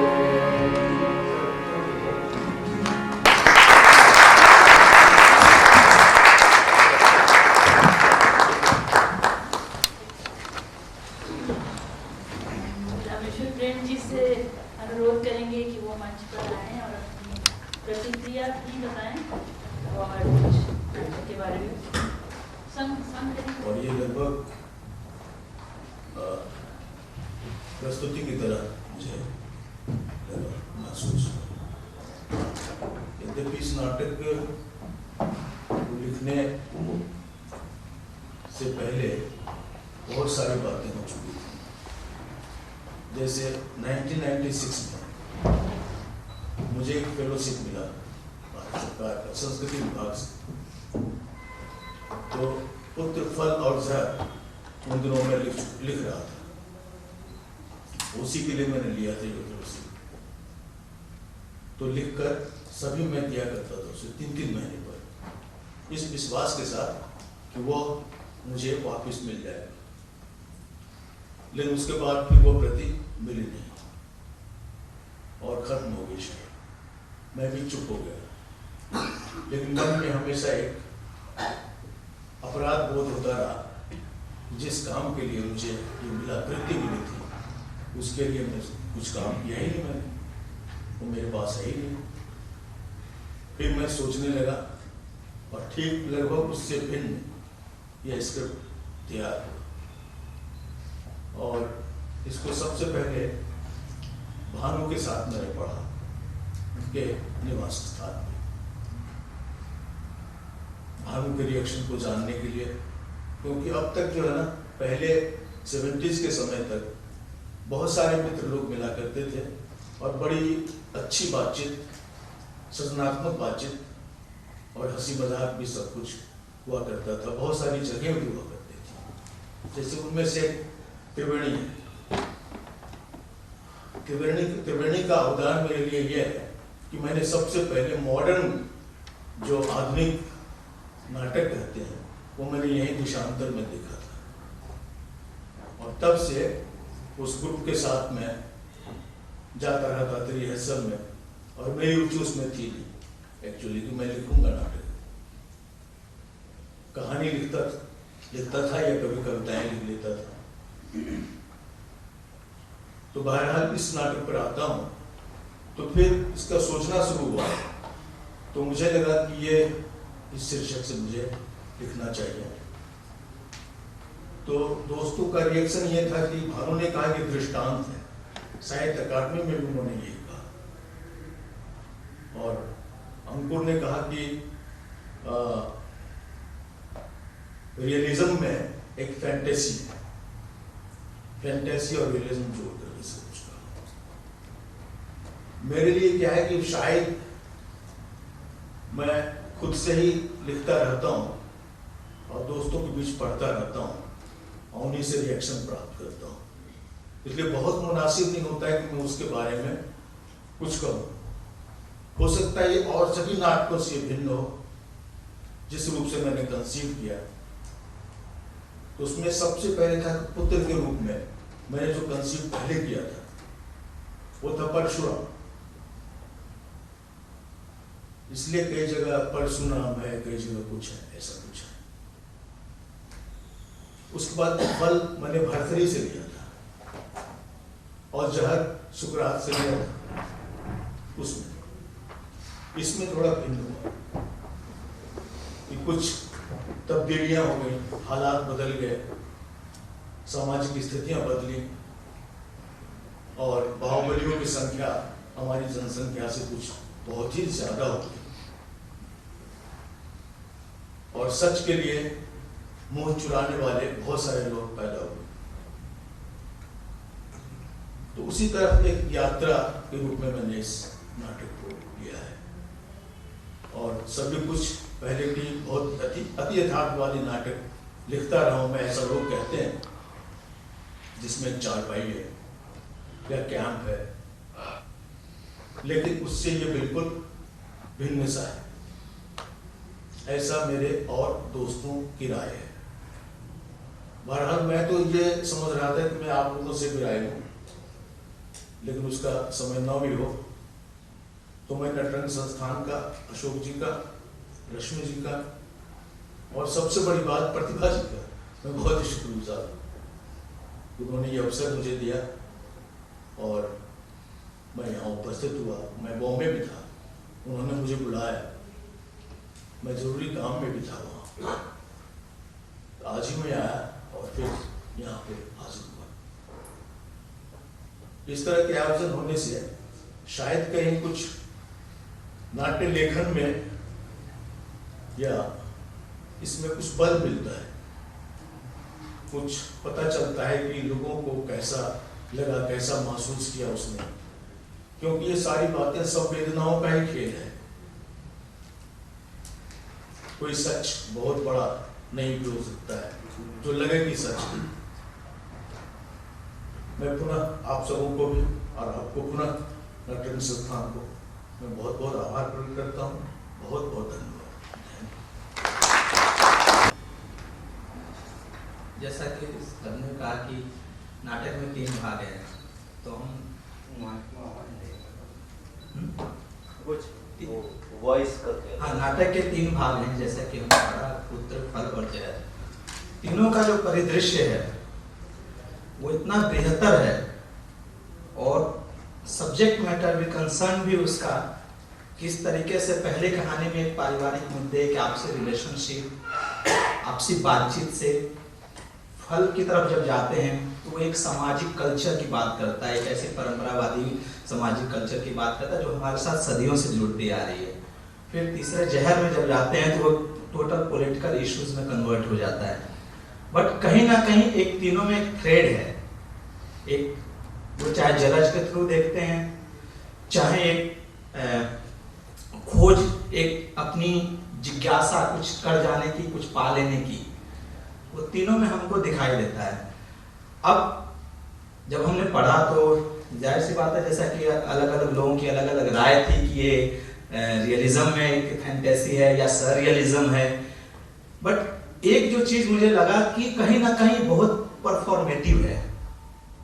चरित्र संतरास में है, बस वो संतरास से अभिशप्त नहीं है, उसमें भी एक आनंद में जीवन जी रहे हैं और उसको अभिव्यक्ति का रूप दे रहे हैं। तो वो एक थ्रेड मिला हमें परफॉर्मेंस में, थोड़ा सा जो रीडिंग में उसकी वो धार को पकड़ने के लिए कि हाँ ये धार पकड़ सकता। अदरवाइज हमें लग रहा था कहीं वो बहुत ज्यादा ट्रेजेडी की तरफ न चला जाए, वो ट्रेजेडी वाली वो लय ना आ जाए उसमें, और बीच बीच में बहुत सारे गाने भी हैं। सो उन गानों को क्या लगा कि हमें इनका एक रूप दे दे, एक स्वरूप दे दे, तो उससे नाटक में गति प्रदान और एक पेस बनता रहेगा उसका। और इन्हीं सब चीजों को पिरोते हुए, और चूंकि सारे लोग साथ में बैठे हैं तो एक दूसरे से राय विमर्श करते हुए, और चूंकि बेसिक आदत है सभी एक्टर्स हैं तो एक परफॉर्मेटिव क्वालिटी तो होती, चाहे कितना भी बैठा लें, और एक रचना पाठ भी है। सो रचना पाठ और प्लस अभिनेता होने के नाते, एक प्रदर्शनकारी कला में मंच पर काम करने वाले होने के नाते, दोनों को बैलेंस करना भी हमारे लिए उतना ही थोड़ा सा कठिन प्रद रहा कि रचना पाठ बनी रहे और साथ ही साथ उसकी एक अपनी प्रदर्शन गरिमा भी एक हद तक हम ले जाएं। तो इसी सब चीजों को रखते हुए गाने का कंपोजिशन भी एक थोड़ा सा रिदमिक, उतना ज्यादा एलोबरेट नहीं किया, एक पेस में एक रिदम की तरह गाया उसे, एक लयकारी की तरह, और जो बाकी पोर्शन रहे वो आप सामने को प्रस्तुत किया। क्योंकि मैं थोड़ा सा किसी भी चीज को क्रिटिकल एनालाइज करने में थोड़ा सा बहुत चुप रहता हूँ। मैम बैठी भी है क्लास में, यही होता रहा है, तो मैं चाहूंगा ज्यादा से ज्यादा आप लोगों से रिएक्शन मिले कि नाटक के बारे में भी, और जो हमने किया, हमारी टीम ने भी किया, और अगर आप लोगों में से किसी को भी कुछ शेयर करना है तो कर सकते हैं।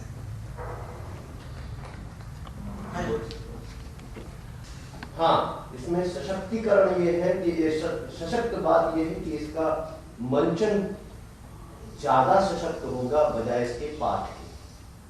इसका मंचन में ज्यादा सशक्तिकरण सामने आएगा। जो मुझे प्रतीत हुआ, मैं बैठा बैठा सुन रहा था, आंख बंद करके उसका चित्र देखने की कोशिश कर रहा था, तो वो चित्र मेरे सामने, छोटे मोटे एक आध जो नाटक निर्देशित किए हैं तो चित्र मेरे सामने आ रहा है। मुझे बहुत अच्छी 2-4 लाइनें लगी कि अंधेरे में स्त्रियां अंधेरे में स्त्रियां मर्द और लालटेन तो मैं ही जलाती। ये ऐसी 2, 3, 4, 5, 6, 7 लाइनें ऐसी हैं जो कि शायद नए तरीके से, हाँ जहर वाला जो पार्ट है, बिल्कुल मैं साफ गोई से बात करता हूँ, जहर वाला जो पार्ट है उसे पुनरावलोकित करने की जरूरत है। जहां तक आपने जो बात की कि परशुराम और अन्यों की बात, वही बात मेरे ध्यान में भी आ रही थी, जो आपने अगर बोली नहीं होती तो शायद मैं बोल ही थी, तो वो बात बिल्कुल सामने आ रही थी, स्त्री की हत्या। और एक इसमें एक जो दूसरे वाले फल वाले में जलज वाला वो वैश्या पंगलवाई की बात जो आती है, उसमें एक मतलब एक अच्छा विमर्श है स्त्री के संदर्भ में, जो अक्षत यौवना के संदर्भ में आता है।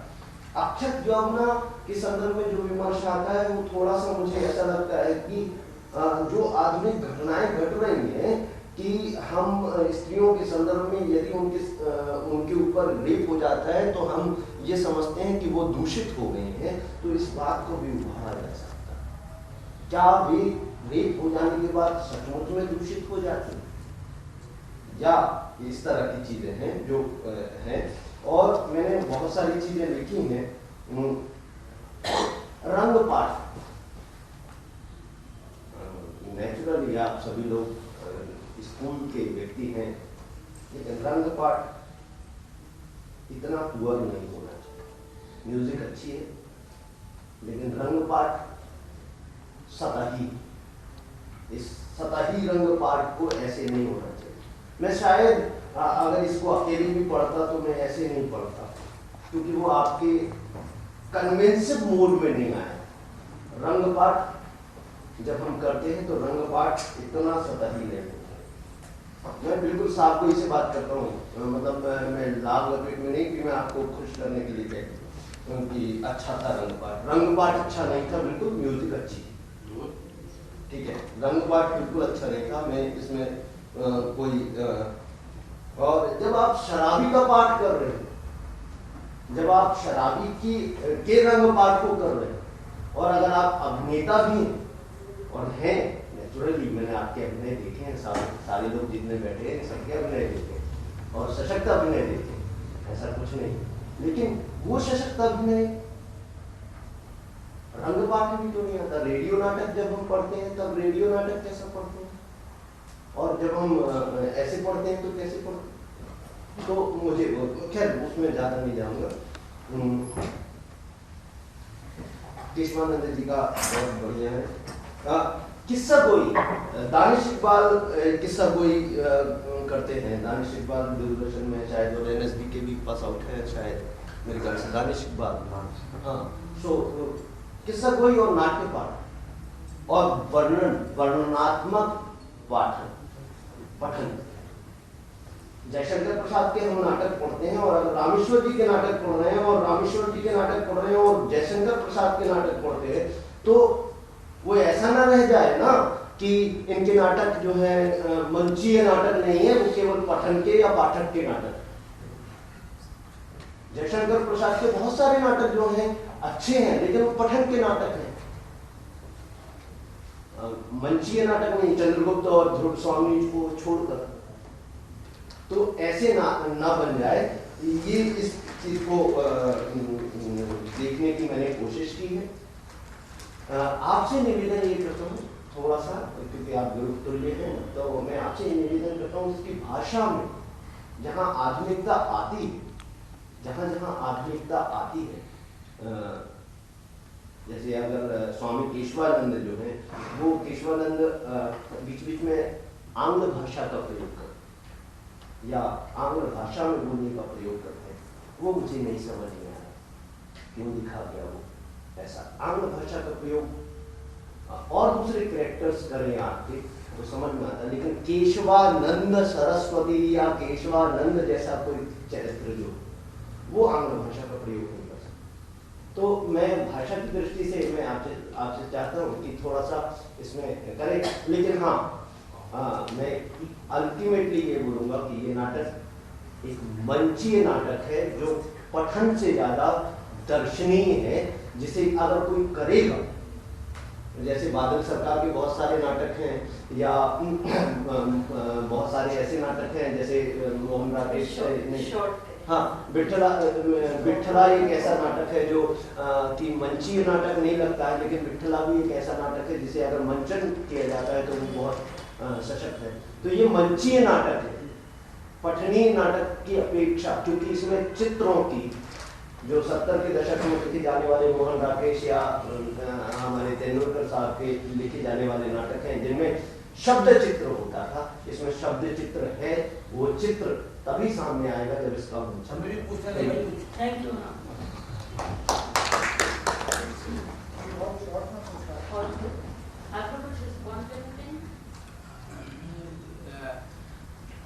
पठन के मामले में ये कहना चाहूँगा कि पठन के मामले में ये कहना चाहूँगा कि जो भी हमने एक सीमा निर्धारित की थी जानबूझकर, क्योंकि हर नाटक मंचीय होता है, उसमें जरूरत होती है कि हम किस दशा और दिशा से उसको परसीव करते हैं और फिर कैसे। जयशंकर प्रसाद के नाटकों के बारे में आपने बात किया, 2 नाटकों का नाम लिया, 2 नाटकों पे लोगों ने काम किया, 2 नाटकों को मंचित किया। ऐसे और भी सारे नाटक है जिनको काम करके मंचित किया जा सकता है, वो आपका अपना एफर्ट होता है, आप किस तरह परसीव करते हैं। ये नाटक भी है, मंचीय नाटक है, हम कभी नहीं कह रहे कि मंचीय नाटक नहीं है। अब बात आती है रचना पाठ और मंचन, हम इस लाइन को और रेडियो नाटक का नाम लिया, इस तीनों में कहां पे लाइन को हम डिवाइड करते हैं कि वो एक रचना पाठ की गरिमा भी बनाए रखे। रचना पाठ मतलब सुनना क्यों? क्योंकि आप दर्शक हैं, आपकी अपनी एक दृश्यावली तैयार हो। अगर सारी दृश्यावली मैं अपनी तरफ से ही आपको दे दूं तो आप कहीं ना कहीं बंध जाएंगे, फिर उसी नजरिए से आप चीजों को सुनेंगे, उसी नजरिए से चीजों को देखने करेंगे।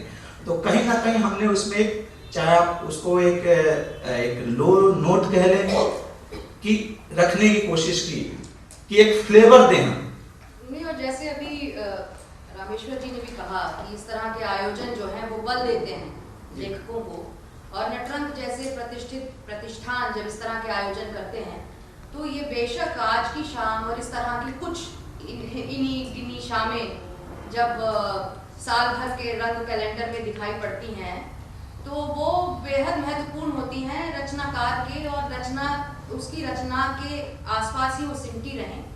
और ऐसे में ये बहुत ही अच्छा निर्णय है कि उसका पाठ ही रहे, वो पाठ तक सीमित रहे, जिससे कि सुनने वाले लोगों में, जैसे आप उसको देख पाए, आप देख पा रहे थे, तो यहाँ बहुत से निर्देशक भी आते हैं, ऐसी सभाओं में अभिनेता रहते हैं, तो वो रचना खुले, रचना लोगों के बीच जाए।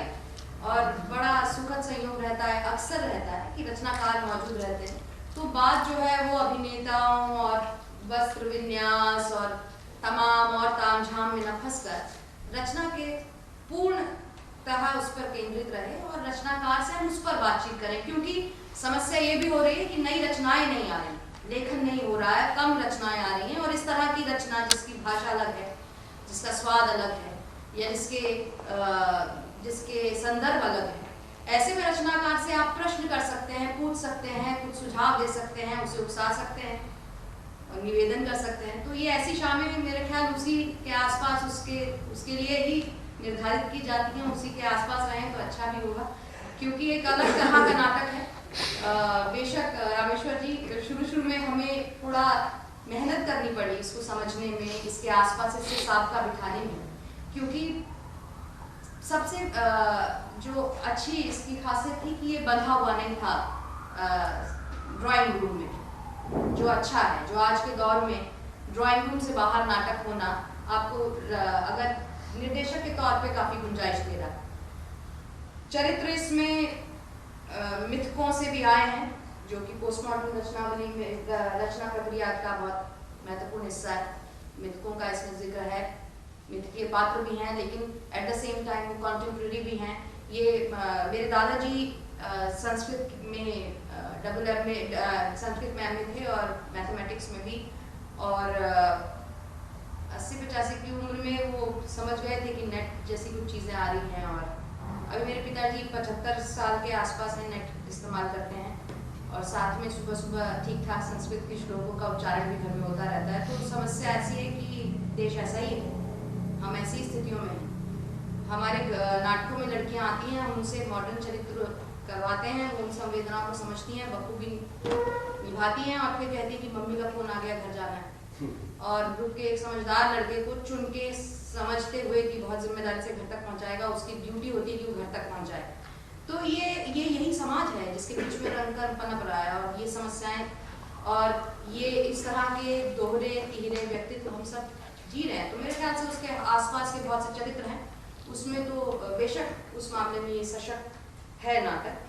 तो मुझे ऐसा लगता है कि अब रामेश्वर जी से ही बातचीत करें और कुछ उस पे आपके कुछ अगर सवाल हो, क्योंकि हम लोगों ने तो आपस में काफी विचार विमर्श किया इस पर, वो अगर कहीं अखरता हो, उस पर कोई सवाल हो, तो मुझे लगता है कि वो, क्योंकि यहाँ बहुत से लोग मौजूद हैं जिन्होंने रामेश्वर जी की दूसरी रचनाएं भी पढ़ी होंगी, तो उससे कैसे अलग है, उस पर मुझे लगता है कि सवाल बहुत ज़्यादा नटरंग जैसी संस्थानों को हौसला मिलेगा कि वो इसे करते रहें।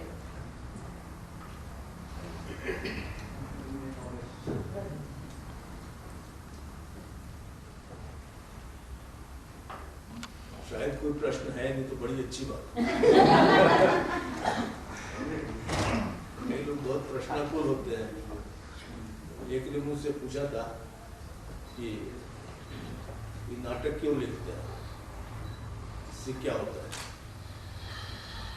तो मैं पहले तो नाटक लिखता नहीं था। मैं दिल्ली आकर के मैंने नाटक ये ओम शिवपुरी, राम गोपाल, ये मोहन महर्षि और कृति जी को भी मैं देखता था। तो एक काफ़ी समय तक मैं 12 खंबा रोड पे रहा, कई वर्षों तक बावरले, कहीं बच्चू के यहाँ, कहीं बामदेव के यहाँ। तो एक माहौल में फंस गया पूरी तरह से। तो पहले एक कहानी लिखी थी अजातघर। तो ओम शिवपुरी ने मुझसे कहा कि इस पर नाटक क्यों नहीं लिख देते। तो 2 पात्र रह गए, पहला आदमी, दूसरा आदमी, नाटक का अजातघर। फिर सवाल ये उठा कि ये अजातघर क्यों है, अजात से क्या मतलब है। मैंने कहा किसी को कुजात करना मेरी फितरत में है नहीं, इसलिए अजातघर। वो घर जिसका जन्म नहीं हुआ है, वो घर जिसकी कोई जात नहीं है, जो जात कहते हैं लोग। बहरहाल वो शुरू हुआ। तो मैं बहुत ही घबराया हुआ था। वो 70s का शुरू का समय था, बड़ा अच्छा समय था। तो घबराया था कि मैं नाटक तो लिखता ही नहीं था, ये क्यों कर हो गया। फिर उसका पाठ किया गया सभी लोगों ने, देशांतर के कुछ 3-4 लोगों ने। किसी ने कहा कि बिल्कुल अलग है, किसी ने कहा बिल्कुल बकवास है। कहीं दंगा हो गया, 2 आदमी फंस गए कहीं, और दोनों में बातचीत हो रही है, जात पात की बातचीत हो रही है। दोनों एक दूसरे की जात बताते नहीं है। सर्वेश्वर जी को ये बहुत अच्छा लगा। फिर स्क्रिप्ट रह गई तो नसीरुद्दीन शाह और राजेंद्र जसपाल ने उसे किया। तो जितने भी नाटक मैंने लिखे, लिखने के बाद जब भी कभी किसी को मैंने दिया तो यही कहा गया कि बहुत ही कठिन है, ये बहुत कठिन है, नहीं होगा। मेरा ये हमेशा से रहा है, कठिन है तो कठिन मेरे भीतर आया क्यों। आप लोगों ने मुझे नाटक दिखाया और मैंने नाटक देखा, कुछ पढ़ लिया और लोगों की पूरी सोहबत में चला गया और उसको लिखने लगा। तो देन आपकी है, ये कठोर है तो आप जानिए। फिर वो नाटक जो हुआ तो कुछ लोगों को पसंद आ गया। ये चारपाई का किस्सा है, नटरंग में छपा था।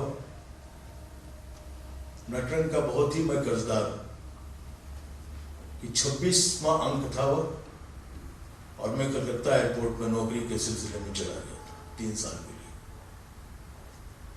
फिर पहले बातचीत हुई कौन करेगा, फिर नाटक पे बहुत बातचीत हुई। मेरे नाटकों पे बातचीत काफी लोग करते थे क्योंकि उसमें कुछ होता ही नहीं था।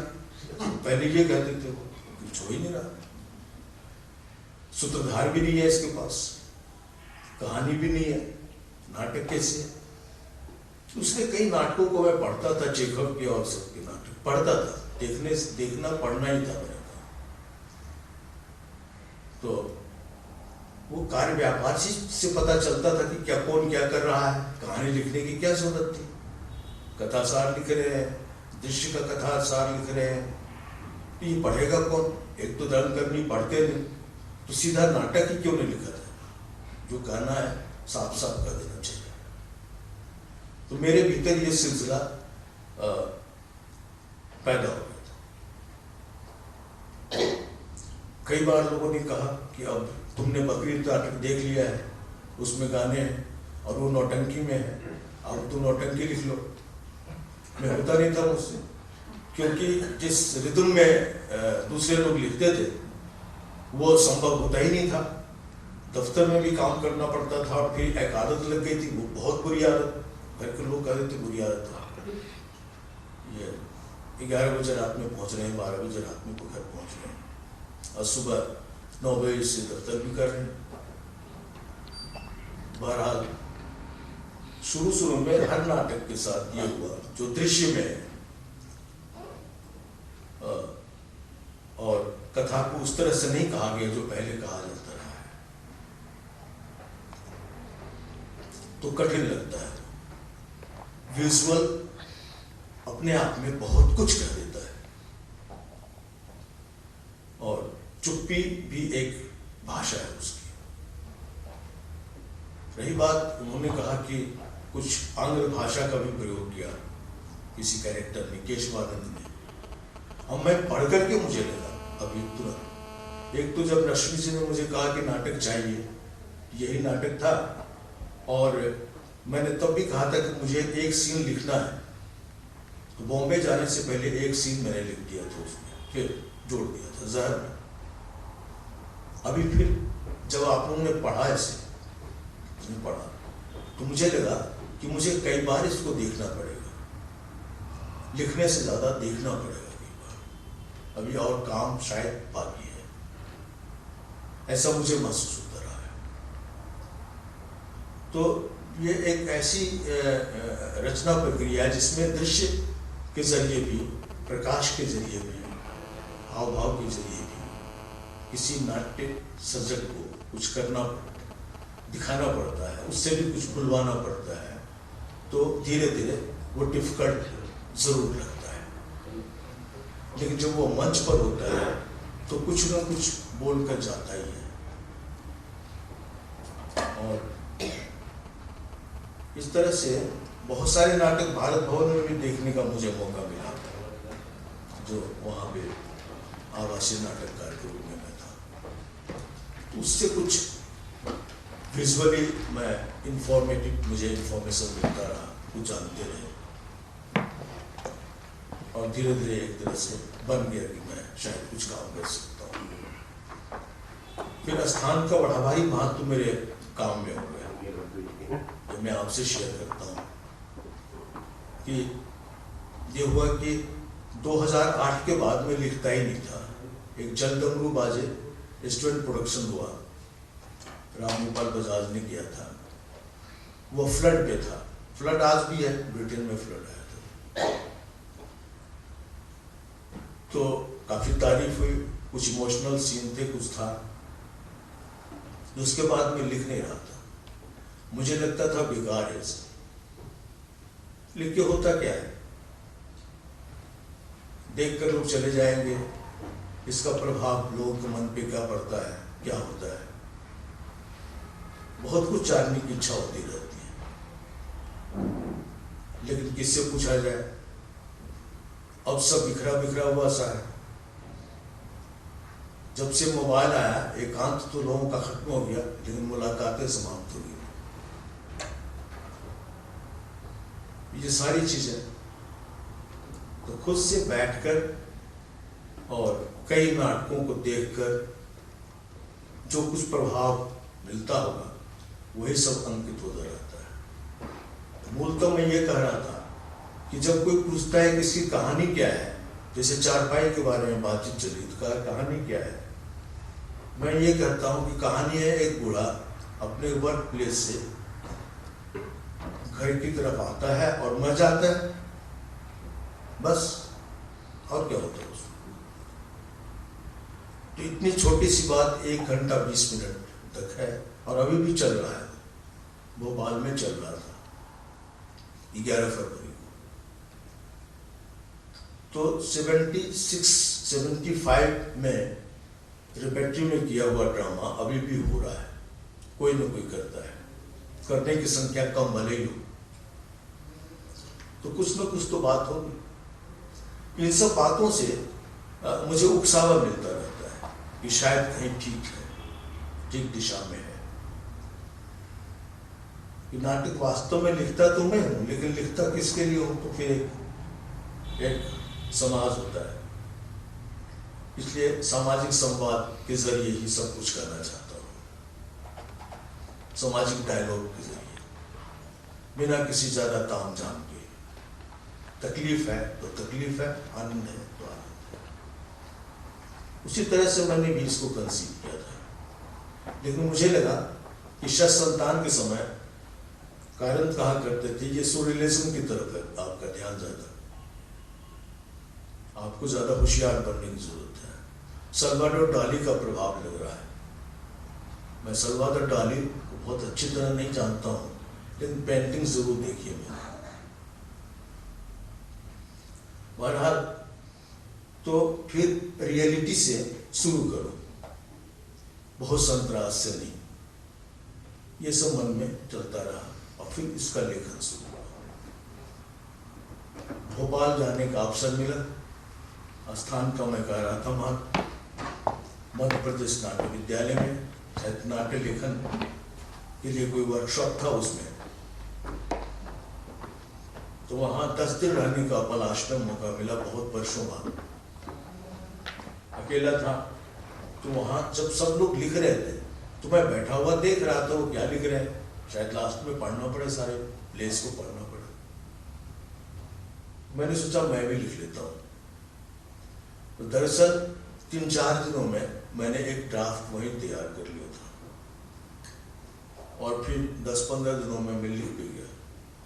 2008 को अब्रम इस नाटक ने तोड़ दिया कि शायद मैं लिख सकता हूँ, काम कर सकता हूँ, क्योंकि बहुत कठिन होता है। कठिन मामलों में मैं कहता हूँ कि देखना बहुत जरूरी होता है, और दिल्ली जैसा शहर है कि देखने के लिए आप निकलो तो शायद नहीं भी देख पाओगे। ट्रैफिक है, भीड़ भड़का है, जाने की इच्छा भी नहीं होगी, आधे रास्ते से भी लौट सकते हो। और समय भी ऐसा होता है रात का समय, तो मुश्किल आती है। लेकिन फिर भी आकर देखता रहता हूँ और कोशिश करता हूँ कि ज़्यादा से ज़्यादा दर्शकों तक मैं नाटक को ले जाऊँ हिंदी रंगमंच के जरिए। पुनः नटरंग संस्थान को का बहुत बहुत आभार, उन्होंने मुझे अवसर दिया और आपसे मैं अपनी बातें शेयर कर पाया। पूछना चाहते हैं? जी हाँ, पूछिए। आज जबकि हम देख रहे हैं और हमारे आसपास काफी इस बात की चर्चा चल रही है कि ये जो रंगमंच का समय है, इसमें नाटककार की जो भूमिका है वो बहुत हाशिए पर चली गई है, या ये भी कहा जा रहा है कि नाटककार को लगभग अपदस्थ कर दिया गया है। आपने खुद अपनी बातचीत में कहा कि आप भी इस प्रश्न से दो चार होते रहे हैं कि नाटक क्यों लिखा जाए, नाटक की क्या कोई जरूरत भी रह गई है, या कि उसका कुछ प्रभाव भी होता है या नहीं। आप भी इन प्रश्नों से दो चार होते रहे। तो चूंकि आप एक लंबे समय से नाटक लिख रहे हैं और अच्छे नाटक लिखते रहे हैं, मैं ये चाहता हूं कि आप इस पर थोड़ी सी रोशनी डालें कि एक नाटककार के तौर पर कितना संतोष आप महसूस करते हैं। अपदस्थ कौन करता है? मैंने कहा, मैं पहले भी शायद कह चुका हूं कि रंगमंच जो है एक प्रजातांत्रिक काम है। सबसे ज्यादा प्रजातांत्रिक मूल्य अगर किसी में है तो मैं रंगमंच को सर्वोपरि मानता हूँ। उसमें सभी जाति के, सभी भिन्न भिन्न वर्णों के लोग और भिन्न भिन्न समाज के लोग उसमें एकत्र होते हैं और सबकी हिस्सेदारी होती है। नाटककार ही सबसे बड़ा क्यों, सार्वभौम सत्ता के रूप में क्यों हो सकता है? मैं एक्टर को मानता हूँ कि वो मसी स्याही है, नट स्याही कहता हूँ उसे।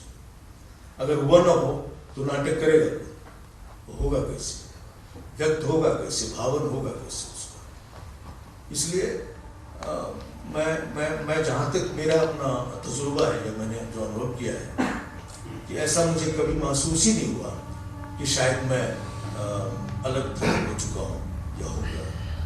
हाँ, जब मैं नहीं लिखता हूँ, कोई काम नहीं करता हूँ, तो मुझे लगता है मैं बहुत दूर चला गया हूँ, समाज में नहीं, ऐसा लगता है, ऐसा महसूस होता है। इसलिए शायद ये व्यक्ति सापेक्ष प्रश्न हो सकता है कि किसी ने लिखा, अभी कुछ रोज पहले साहित्य कला परिषद में नाटक बुलाए जाते हैं राकेश जी की स्मृति, जो पुरस्कार योजना है पूरे भारत से।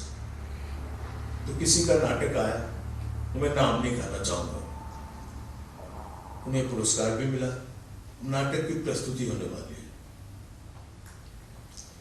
तो ऐसा कुछ उसमें लिखा हुआ है जो उस समय संभव नहीं हो पाएगा, लेकिन लेखिका ने कहा कि इसके शब्द जो है ना पुरस्कृत है, अगर तुम नहीं करोगे तो गलत बात है, झगड़े हो रहे। मैं समझता हूँ ये सारी बातें बेकार होती हैं। वहां रंगमंच तक आते आते बहुत कुछ बदला जा सकता है, बहुत कुछ चेंज हो सकता है अगर रचनाकार वहां मौजूद है तो।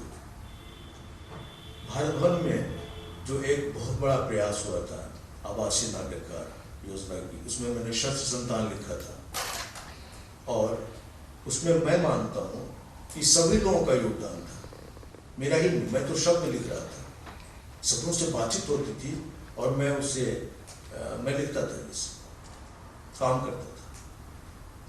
एक सामूहिक कर्म है, अगर समूह नहीं है इसमें तो फिर अच्छा नहीं। और बताइए राजेश जी, इसके लिए बहुत रोचक एक बातचीत है। बचपन से मैं से कुछ लिखता था। मेरा घर बिल्कुल एकांत था, जिसमें मेरा एक भाई और मैं और माँ बाप है, बड़ा सा घर है। माँ अपने काम में मगन, बाप अपने काम में मगन है, भाई पढ़ने के लिए चला गया, मैं अकेला हूँ, कोई संगी साथी नहीं है, यही काम होता था। पहले मैं हेड मास्टर पर लिखता था पोएट्री, हेड मास्टर ने पकड़ लिया, फिर कुछ पिटाई सिटाई हुई मेरी, पिता ने डांटा। फिर मैं अपनी बात कहना चाहता था, वैसे नहीं कर तो बहुत कम बोलता था, तो मैंने चिट्ठियां लिखनी शुरू की। बाबूजी को मैंने चिट्ठी लिखी पहले, वो 20 पेज की थी। उन्होंने पढ़ी और फिर मुझे मेरी खबर ली कि पढ़ाई लिखाई नहीं है, ये सब क्या लिखते हो, जूते पहने, खाना खाया, स्कूल गए, मास्टर ने ये कहा, पता नहीं ये कहा, बवाल लिखते, फालतू पन्ने भी खराब कर रहा है। फिर वहां से डांट पड़ी तो मामा को पकड़ा मैंने, मामा को खत लिखने लगे, लंबी लंबी चिट्ठियां होती थी, मामा भी घबरा गए। इस तरह से लिखने की आदत पड़ गई मुझे, मैं कुछ लिखता रहता था।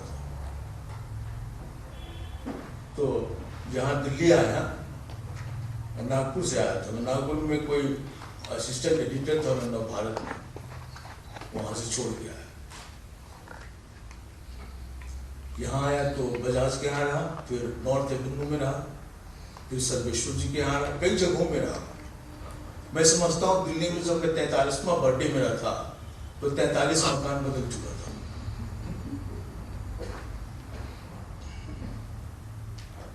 तो लिखने की आदत पड़ गई और उस सिलसिले में डांट पड़ी थी बचपन से। इन लोगों के चक्कर में आ गया मैं, नाटक वालों के चक्कर में, कविताएं भूल गया, कहानियां भी 2-3 लिखी थी वो भी समाप्त कर ली मैंने, इसमें चलाया। सिर्फ देखता था और सुनता था, देखना सुनना, उसके बाद पढ़ना भी शुरू हो गया, काम करना। इस तरह से आदत पड़ गई, अब मैं उसके बगैर नहीं रह सकता हूँ।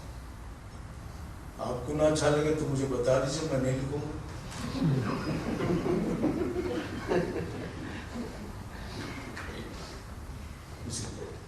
सॉरी